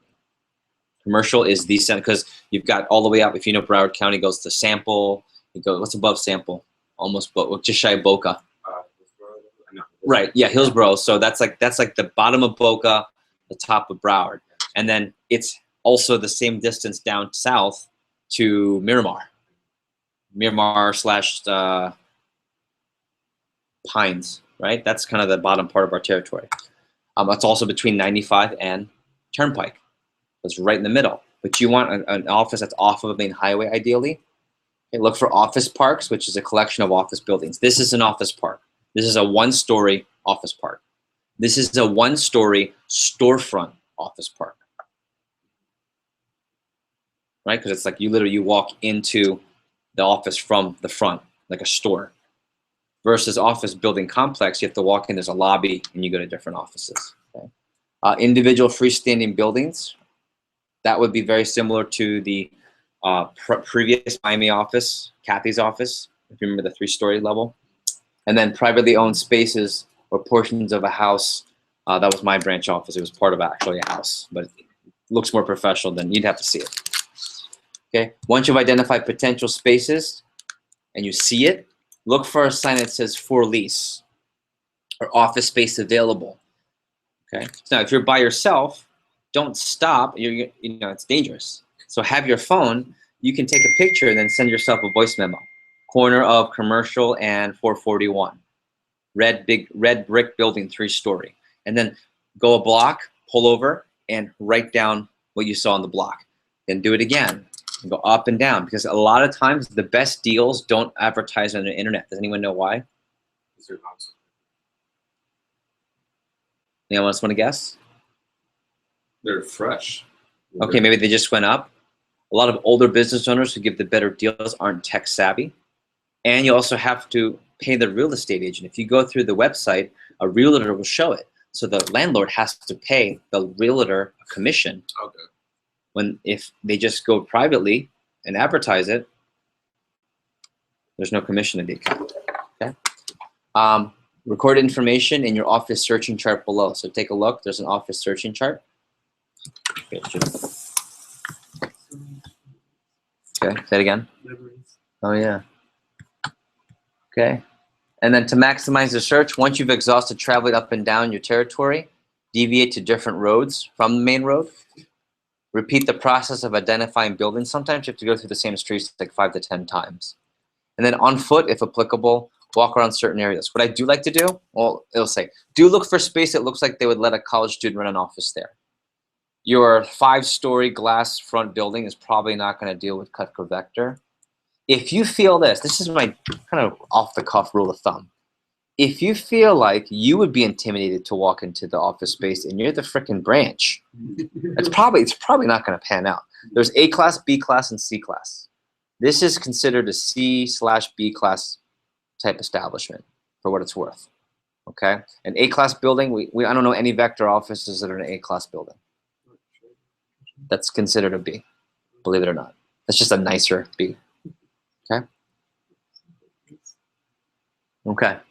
That would be, yeah, that's a high B, high-end B.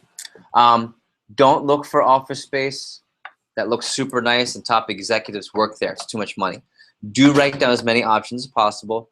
Don't talk to anyone about lease terms. So if you're walking into a building, if you get a chance to see some spaces, you may want to look in and see. Sometimes the door's open or you can see through the glass.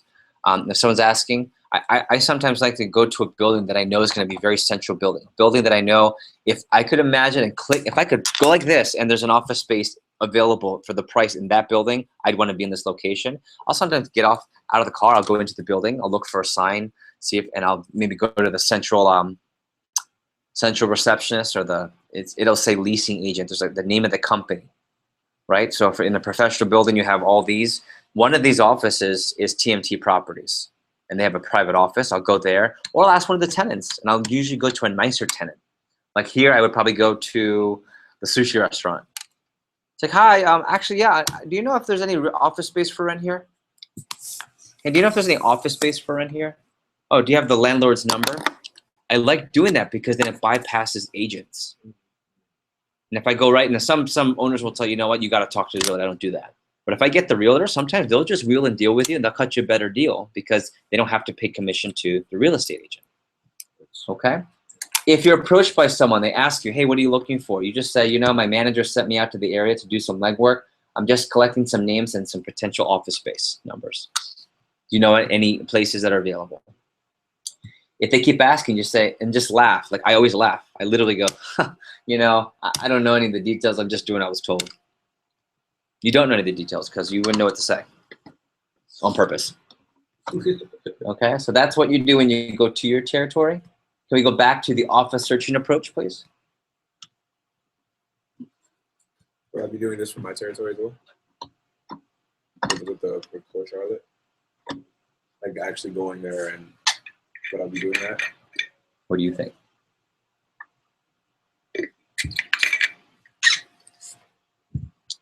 Yes. Yes. Have you talked to Karina about this at all? No. Okay. All right. We'll clarify after I meet with Karina. Okay. But yes, you'll be going out there. Approach. Hi, I saw your number, and this is when you call through the leads. Hi there, I saw your number on however you saw it. LoopNet, I saw it, a sign. With offices for rent, I wanted to ask a couple of questions about the offices that are available. Okay, hi, my name is Gavin Dougherty. I'm an intern doing some preliminary work for my divisional manager who lives between South Florida and Delaware. We're a small marketing company in South Florida, or you see Puerto Rico.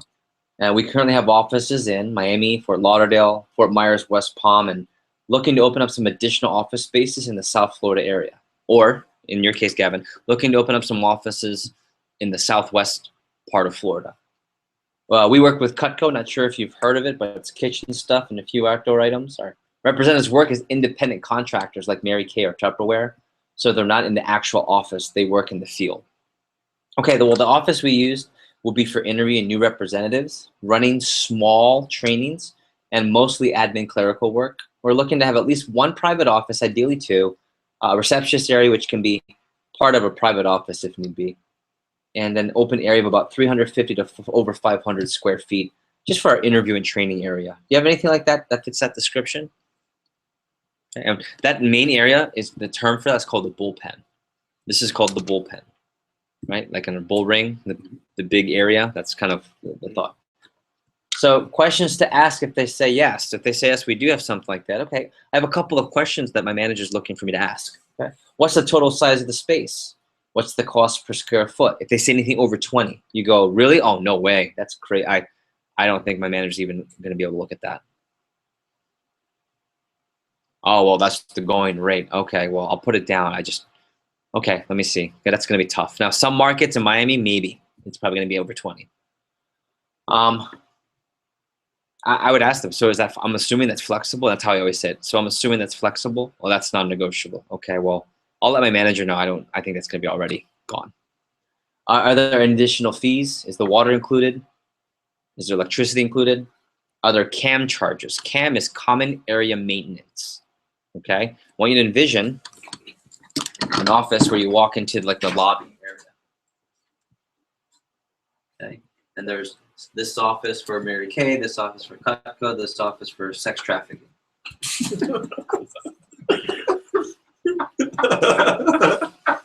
Too soon. Sorry. I really shouldn't have made that joke. You almost got away with it. Okay, so this is the lobby, right? They pay for that. They pay for that. They pay for that. We all three pay a common area maintenance. It's added into the rent. So ask if there's CAM fees. What would the total monthly rent come to as of right now? That's before negotiations. How is the parking in the building? How long has the unit been empty? Who can tell me and guess why that's such an important question? It's been empty for a long time. Things might not be working. Or there are problems with the space. Even better than that. More important reason than that. How long has the space been empty? Oh, about 4 years. What does that tell me, the negotiator? That no one's been. It hasn't been rented. So who's not making money off that space? Oh, the landlord. So who would love to make money off that space? Okay, Who's probably more flexible because they haven't rented it in 4 years. 4 years. Okay. How many other spaces are in the building and are they taken? Right? How many other spaces? It's not on here. I always ask, what's the occupancy? Like how many of the offices are full? Oh, it's about 50%. That means there are a lot of spaces not being rented out. Okay. If they ask, how long of a lease term are they looking for? It depends on the area.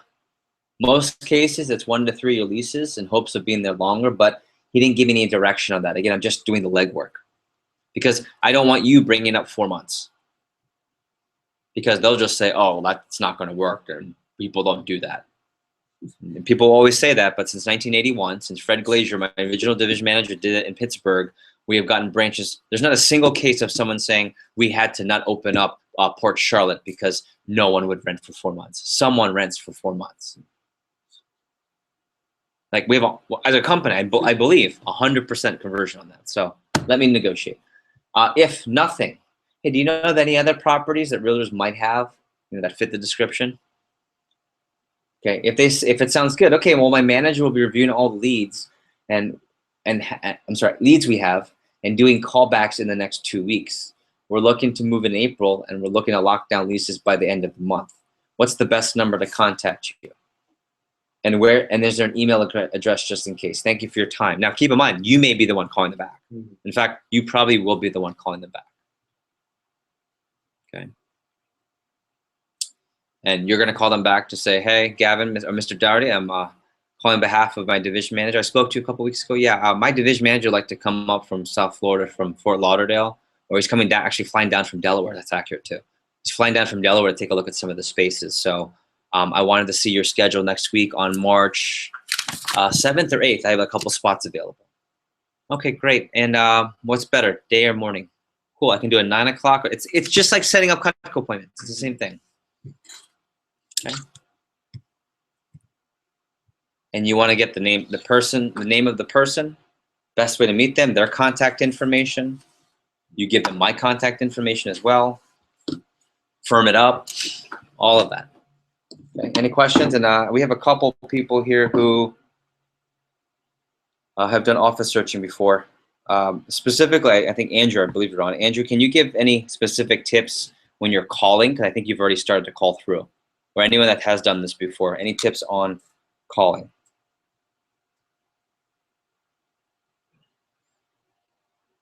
We'll wait to see. Start sooner than later, that's for sure. I know a park right now that looks like it has absolutely nobody in it. Right. But be careful too, because then that might look super shady. Yeah. if there's no, Does it look shady? It looks like a very new building. Okay. It looks. Maybe walk in, see what's up.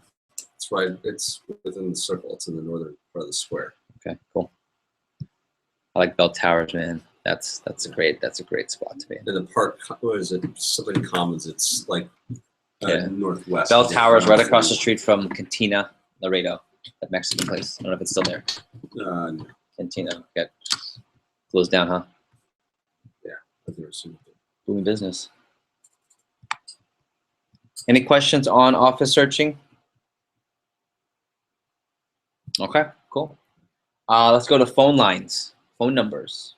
No, what we'll do is we'll take a break after this list. So please turn to the, well, actually, you know what? This is only going to apply to mainland. I'll cover it because mainland's also virtual. So Vonage phone line setup. First of all, you want to determine the local area code of your territory. So Port Charlotte, I don't even know what the area code is. What's the area code of Fort Myers? Fort Myers is 239. Port Charlotte will be 941. 941, that's right. So, and a 3-digit exchange that's in your territory. Okay, 3-digit exchange is the next set of numbers. So here's the pilot's number, 954-636. Okay. Look for a common, like I know that I'm from Baltimore and most common numbers are 561, that's Towson, 252, that's Towson, 526 is Reisterstown. You just look for exchanges of businesses that are in the area you want to be in. Okay, and you'll know that through office searching. Then you call Vonage at that number. You say representative. This is, you can't mess this up, everyone. It's like Rolo. Okay. Well, people still mess it up. People still mess up Rolo, right? Okay. Let them know that you were referred by a friend and you give my name and number. Okay. And that will do 2 things. It gives me a discount. Number 2, it allows you to get the same deal as me. Okay. Let them know you're looking for 1 residential account. Now, technically, we're not residential, but the business account costs way more money. But we can, we've done it for 5 years now. We can pull off using a residential account. And if for some reason they flag it and they say it's not, then we end up just paying the business account fee. But if we don't have to, we don't. Okay? You will call back in April to add additional lines. So you're only getting 1 line because when you order 1 line, you have to pay for the line, and you start payment on it. So we only want to order the other 3 or 4. It's going to be another 3 or 4 for branches and new offices when you need it. And all they're going to send you, they're not going to send you phones. You know what they send you? They send you a router. Yeah, the router. And each router has 2 lines. So they're going to send you a router. That's all it is. And the plan you're looking for is the US and Canada Unlimited. Oh, we don't have that. Well, I'm looking for this plan. I was told I could get this plan. It's $9.99 per month for 3 months, and then $24.99 for each additional month, plus taxes. Okay? After the $9.99 promo ends, you can call them on the 3rd month and say, I'd like to extend it. Or cancel it. If you're one of the brand, there's probably, 3 to 5 of you that will probably just cancel phone lines because you didn't get recruiting up enough to keep recruiting. So we'll just transition to selling. Then we'll cut your phone lines. But in the meantime, just make sure you mark your calendar that in June, you're either going to extend the promotion by an extra month or 2, or you're going to cut your phone lines. Okay? Activation is waived, as well as shipping and a free device. So make sure you get that. I was told that their activation for the residential line was waived. I don't want to pay an activation fee. And I also know that the shipping was free for the device. Okay. Have the device shipped to you at school or at home. Make sure you get it right away. And set it up as soon as you get in the mail, because that's going to be the phone line. The district managers will already start advertising, and you need a phone line so it goes to your voicemail. Okay. Be sure it's working properly for us to test your mailer phone line before advertising goes to print. So as soon as you order the phone line, get it, activate it, and we need to test it.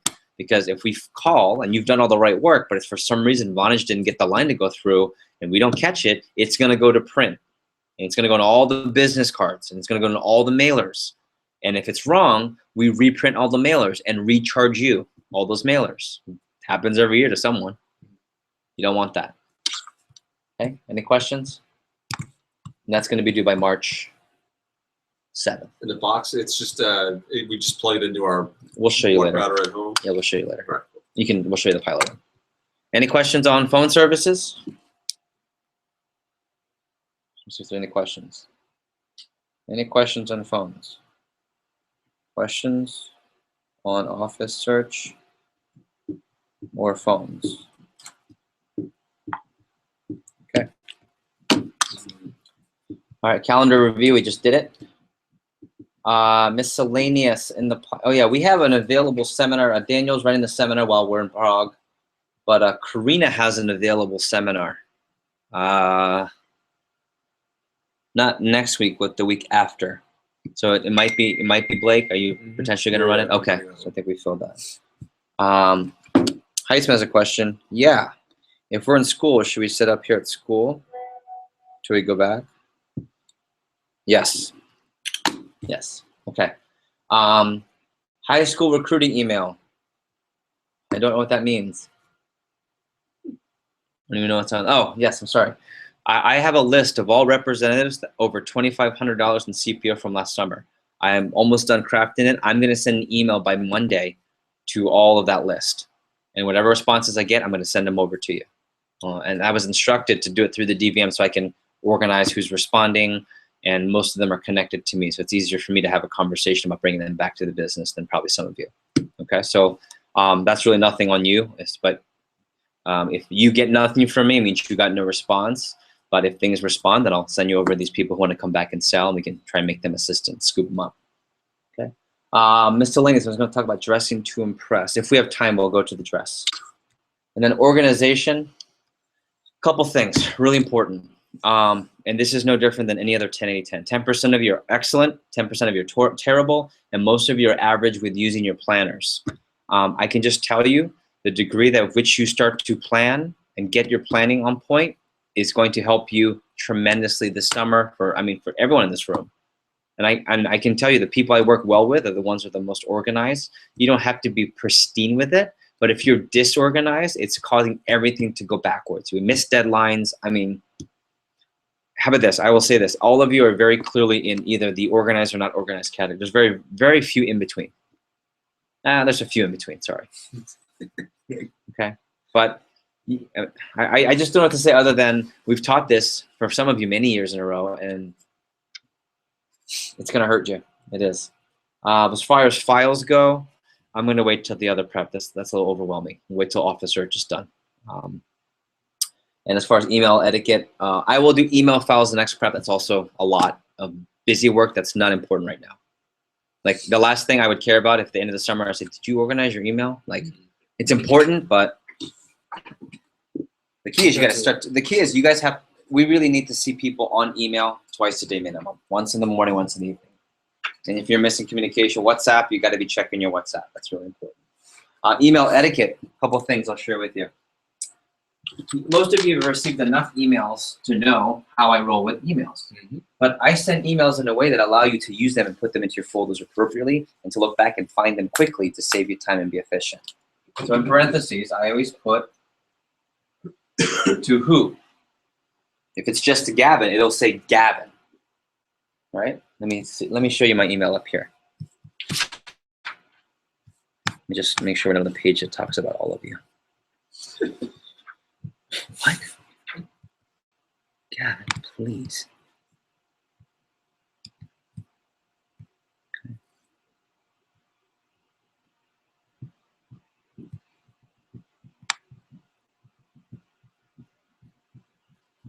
Sent. Okay, so if you look, I have an email here.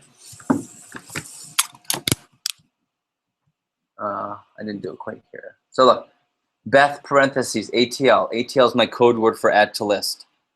So she knows it's just for her, and she knows that that email, whatever it is going to go on our list. Okay. DVM team, quick response. Anyone who gets it knows it's going to the whole DVM team, and I need a quick response. Over here, this one's going to DM team. It's links and handouts. This one right here, this is DM team. It's urgent. This one I sent to myself. This one's just to Scott, and so forth and so forth. So I'll put who the email is. If it's needed a response, I'll put a response. If it's urgent, I might even put not important. So it's like not urgent, just put it there. I'll put the subject, and sometimes in parentheses I'll put handouts, I'll put some additional due dates. So when you get these emails, it's really important when you check it in the morning. Some of them, when they say urgent, you should read the whole thing in the morning. If it's not urgent, keep it new and check it when you can, maybe the second time in the midday, in the evening. And when you respond, it's important to respond to the same email. That's why when I ask you questions like when you give your school, most of you did a great job of giving me your school dates the way I asked you. Because when you respond and you give me back, you respond and you say, Boca, Luke, perfect job. Boca school dates, I can take that in half a second and put it into my school dates folder and I know whose it is. But when you just respond and you're not following the etiquette, you're adding time to my plate, and then what happens is I get behind, but more importantly, anything you start to send me, I just disregard.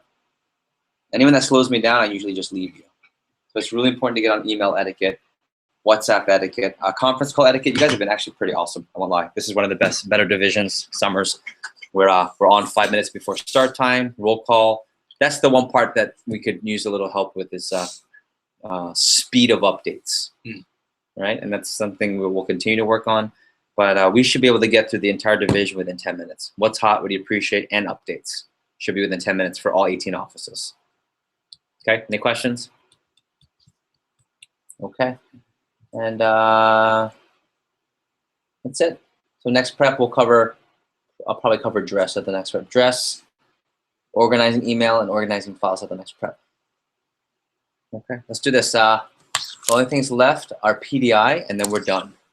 So I'd like to take one more final 10-minute break, and we can finish strong. And I think we're probably going to get out early, or we'll start role playing to end early. Let's take 10. I have 4:58. We'll start at 5:08. Thanks, everybody. Mute. Jazz. Gavin, Jazz. Gavin, Jazz now. Jazz.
like rich Let's roll, everybody. places.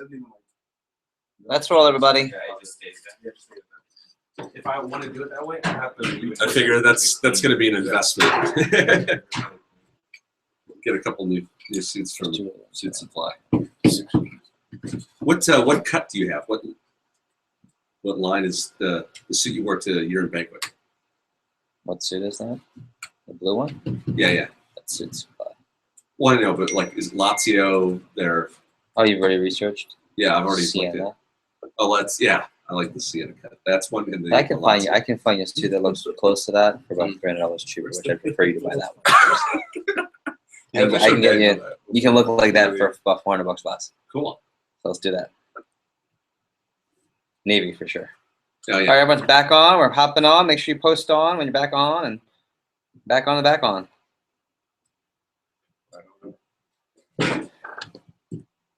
All right. Okay. PDI. We're going to be debriefing a little Scott Dennis. So if you can pull out your Scott Dennis PDI notes, please. Wonderful.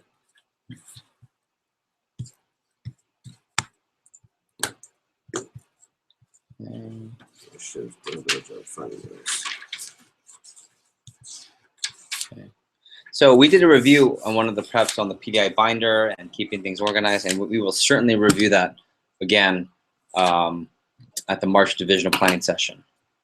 I think before we get to the debrief, there are a lot of great documents I just added, especially specifically from Brian Herman's message. And he has a couple of documents called PDI scenarios. And I would say on your own time, that is worth your time after you're focused on training and recruiting, like rep driven, traditional. When you look at the focus 5, anything that has to do with recruiting, prioritize that. But closer to the summer, when you actually have reps, it's worth role playing some of those scenarios. Right now, it's probably not worth role playing those scenarios. Anyone know why? Well, we will for sake of getting it down the first time, but why not spending a lot of time on PDI, Daniel? You don't have a team. You don't have a team right now, so why put effort into that? Okay, cool. Let's do biggest takeaways. If you want to start posting on WhatsApp and from this group, biggest takeaways from where's my WhatsApp? Here we go. Biggest takeaways from the Scott Dennis PDI video. Go. Oh, you definitely have to keep great records. Like just keeping records of like everything that you say or what the or how the conversations went, because that, again, ties into accountability later on. And also, I'm going to put it up in here. There's a daily. I'm putting up the daily tracker grid. We have our version of it in FC. It's got a little bit. It's pretty much this, and it's just a grid. And every demo represents $100. Whenever you book a demo, it represents roughly $100 in CPO. So if you'd like a 10K day, yeah, how many demos? 100 demos. Okay. So when you say, hey, my goal is to have a 10K week, and we're at 6K, how many demos do you have for the weekend? And we have 10. You're not hitting 10K. Yeah. I mean, I wouldn't put my money on Yeah. you hitting 10K, is what I'm saying. Okay, good. Biggest takeaways? We'll go Gavin, then Dwayne. Well, get in the habit of asking open-ended questions. That really speaks to me because I naturally would like to answer all the questions and explain everything. So that's like my big takeaway because that's the thing that's going to challenge me the most. Okay. I think. Yeah, that's coaching, right? Mm-hmm. Versus instructing. Yeah. And what's the benefit of coaching when you're teaching through questions? What's the benefit of that? They figured it out themselves. Yeah, and people retain things better versus just being spoken at. Yeah. Mr. Dwayne. Just to piggyback off what Blake said, accountability for sure. Just letting them know. I remember she was speaking to one rep. It was like, can you call me back after you said this much and call it back and then you hit the goal? Just making sure that the reps are actually calling back and you're holding accountable. Because once you lose that accountability. But it goes back to first 10 days, isn't it? Mm-hmm. Everything's accountability. Yeah. Hey, Gavin, I have in my notes here, you said we were going to talk before you went to your first demo. I didn't hear from you. Oh, yeah. Sorry, I forgot. Or my phone was off. Or I was driving. Or I went over my... I mean, you list, there's all these different things. And accountability is so important. And it's even with its reps, its managers. I mean, Daniel and I have conversations on this all the time. Creating a system of accountability is paramount, as Kathy says. Here's some great takeaways. Always drive the rep to make more calls and have more demos, right? 10 is key. Stressing that PDI is mandatory. Accountability, reminders, be organized. PDI is personal daily influence. If we're not influencing, someone else is. Okay, be a manager, not a dictator. Ask questions. Managing, not lecturing. Have them come to their own solutions, right? And these are all great things. What is Juan? Use other reps results to drive your sharper reps. Okay. What's that referring to? What part of PDI? We have a term for that when you promote what's going on in the office and the other people's success.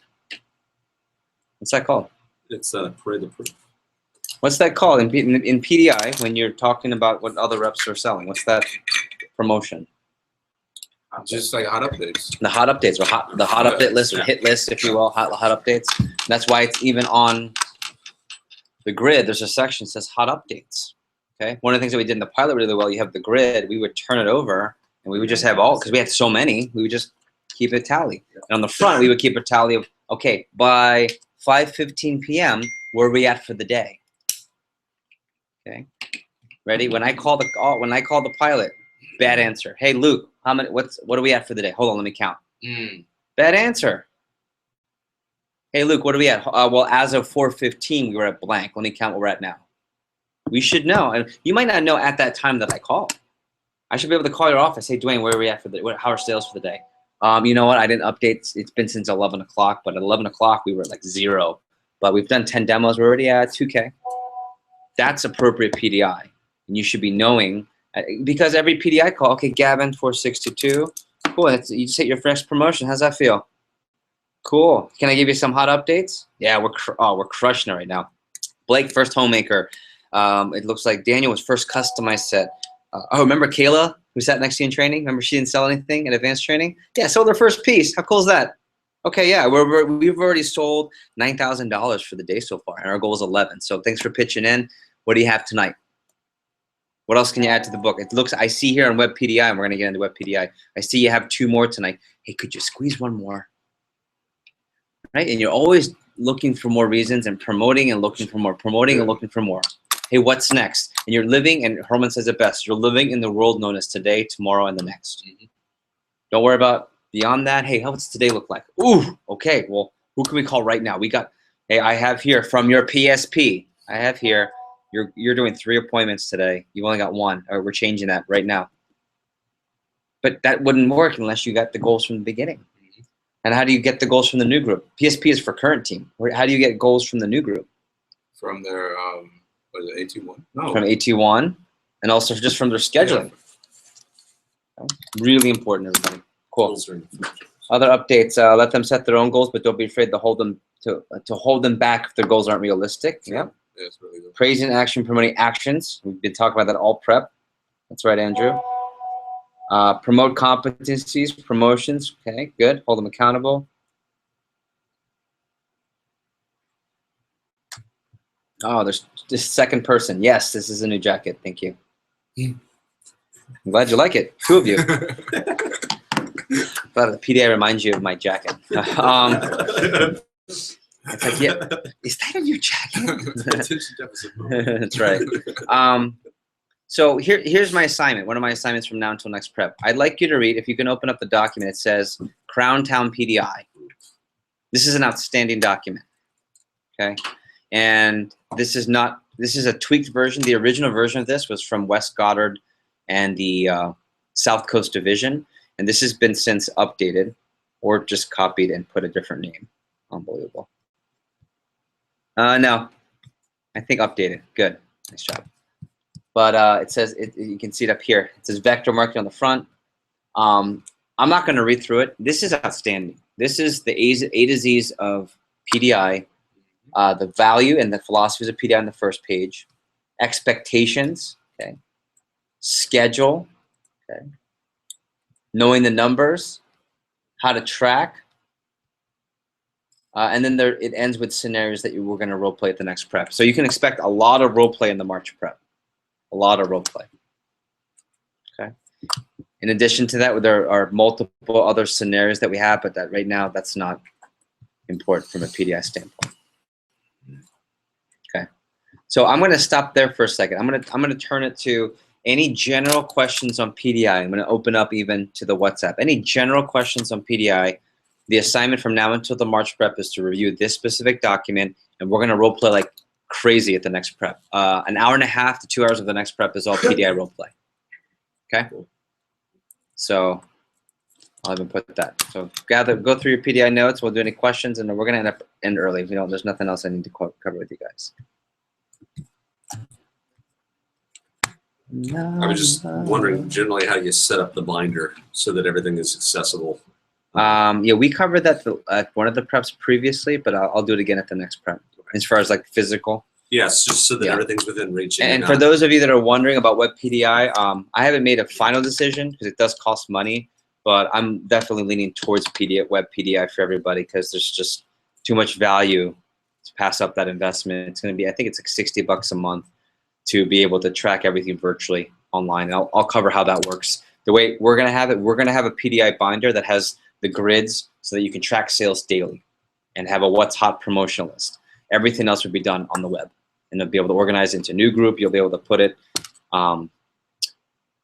you'll be able to transfer their PSP sheets into web PDI. Really valuable tool. Yep. Questions on PDI, go through.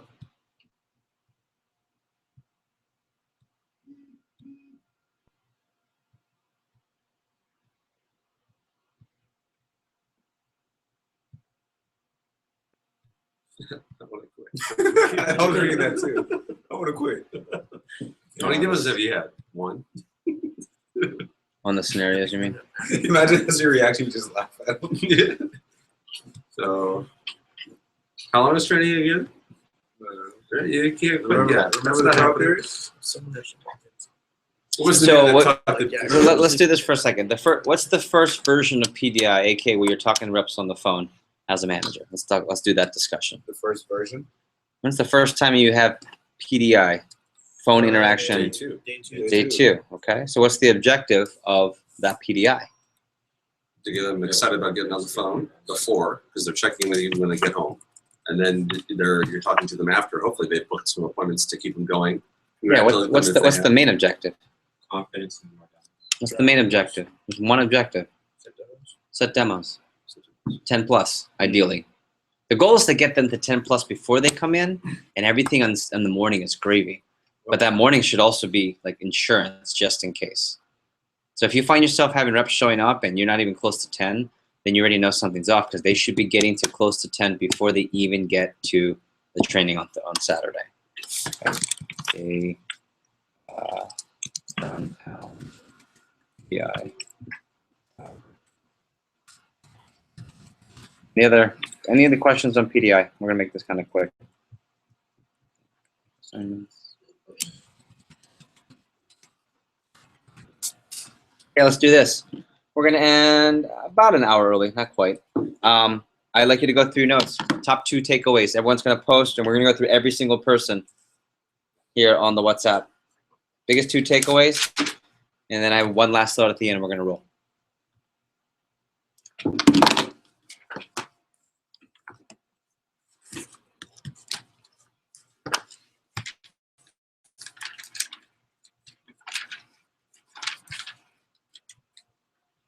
Biggest top 2 takeaways. Give you a chance to look through your notes. I'm going to mute this. It's going to go to mute for a second.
Okay, we're posting biggest takeaways, top 2 on the WhatsApp. We're gonna start here, Mr. Dwayne. Daniel, never limited amount you've seen, please. We'll go left to right, so we'll go dark to white. That's what it would be, okay. Why are you laughing? Black, black, black, white. We're going dark to white. Dwayne. So He's what, darker. He should go first. So what Beth said with just the training in general, the structure of how training is supposed to go instead of cramming it all into one day, and as opposed to the PRs in a different day. Okay, good. To space it out, and also I'm going to take what Heisman said. Teach them how to make 6 layups before you teach them how to do crossovers. There you go. The double crossover, as John said. Double crossover. Daniel, limited time you've seen us. My biggest takeaway was definitely just the office searching and just how simple and easy it is. And the CAM, I never knew that was an actual thing that people share around. Mhm. Yeah, you know a little bit about everything. And thank you, Vector. Yeah, I just did. Cool. One takeaway that I got is, in order to get great people, you just need to hire great people. You are who you recruit, and And you recruit who you are. Yeah, buddy. 100%. And then also, training is more about watching videos. You have to just do it. Yeah, that'll be really interesting. And remember, I said this, and text me when you go, man, Jeff, you said this. When you look at your team and whatever, you're excited, you're disappointed, that's who you attract. Mm-hmm. Those are the people you attract. So that's really sometimes an uncomfortable mirror that gets put in front of you many times. So good point. Mr. Gavin. And then what we're gonna do after this, so it's not as I'm not just reading to all of you, then we're gonna go back in the same order. You guys are gonna read the WhatsApp. Okay. I don't want to just read to you. Yeah. All right. So Gavin, you're up, and then back to Dwayne, who will start with Sonny Mars takeaways. Go ahead, Gavin. I love getting a good window beyond what I've already gotten from Beth in emails with documents and videos. So it's great to finally get that elucidation and that open window into the receptionist training. And I love the simplified AT1. Yeah, it is simplified. That's just killer because that's something I haven't had any. And take a look at that document, Daniel. It's even we adjusted it a little bit today. Daniel. That's funny. No, Dwayne. Start with Sonny Mar at 5:24 p.m. Respond, don't react. High emotio, low logic. That's emotion. Come on, you know that. Beth's talk. Plan for things to not go right. Okay. John, being meticulous when training, your receptionists are very much utilized one-minute manager technique to do so. It's not always good to be the smartest person in the room. #COI. That's right. Mr. Luke, Beth Talk, training is not just watching videos, be on point professionally. Number 2, in AT1, don't try teaching them advanced crossovers when they haven't even tried 5 lips. There you go. Gavin. Kelly Craw. Number 1, daily interaction is key for both receptionists and reps. Number 2, when training, make sure not to overwhelm. Remember where they are at. Example, AT1 close use script. All right, back to Dwayne. All right, David says you're going to have challenges. What you are going to take away from them and learn from them is what's important, and dedicate time into your receptionists to train and manage them. They are the most important part of your business. Got it. From Eleni, be organized to be able to create an assignment culture through PDI and manage receptionists successfully. Invest time in the receptionist to have a successful receptionist. Good. Mr. Evans, AT1 schedule review / system management and framing perspective for receptionists. Beautiful. From Ashley, receptionist training is not watching videos. Number 2, have a to-do list and organize yourself. Dwayne. From Dorcas. All right, focus on what you can control. You are a business owner, act like it, and Beth is queen. 100%. This is Queen. Daniel. From Oscar P. From Beth's talk, build foundation of receptionist programs so the receptionists know how important their position is to the company. Hold reps accountable with assignments for every event. All right, so Mr. Juan, your receptionists are the first impression of your organization, so choose wisely and dedicate time to them. And number 2, be more assignment-oriented than result-oriented. What movie is this from? He chose. I know. Lord of the Rings.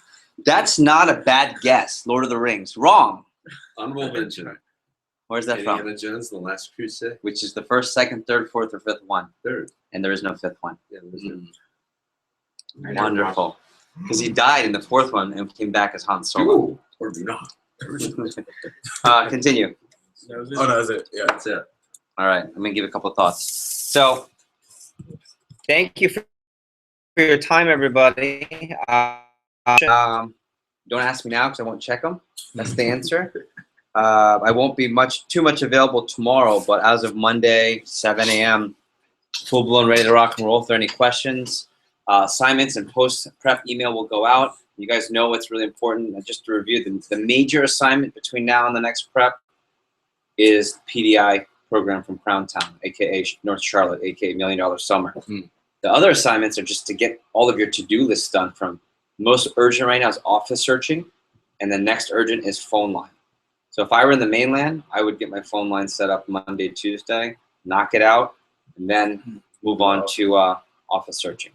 Okay, and then Karina and I will be locking down all of the dates and who's going where for which office searching in the mainland, and Powell will take care of that on the Iceland. Cool? Cool. Everybody, thanks for your time tonight. I appreciate you all. Let's keep growing, and believe it or not, the summer is right around the corner.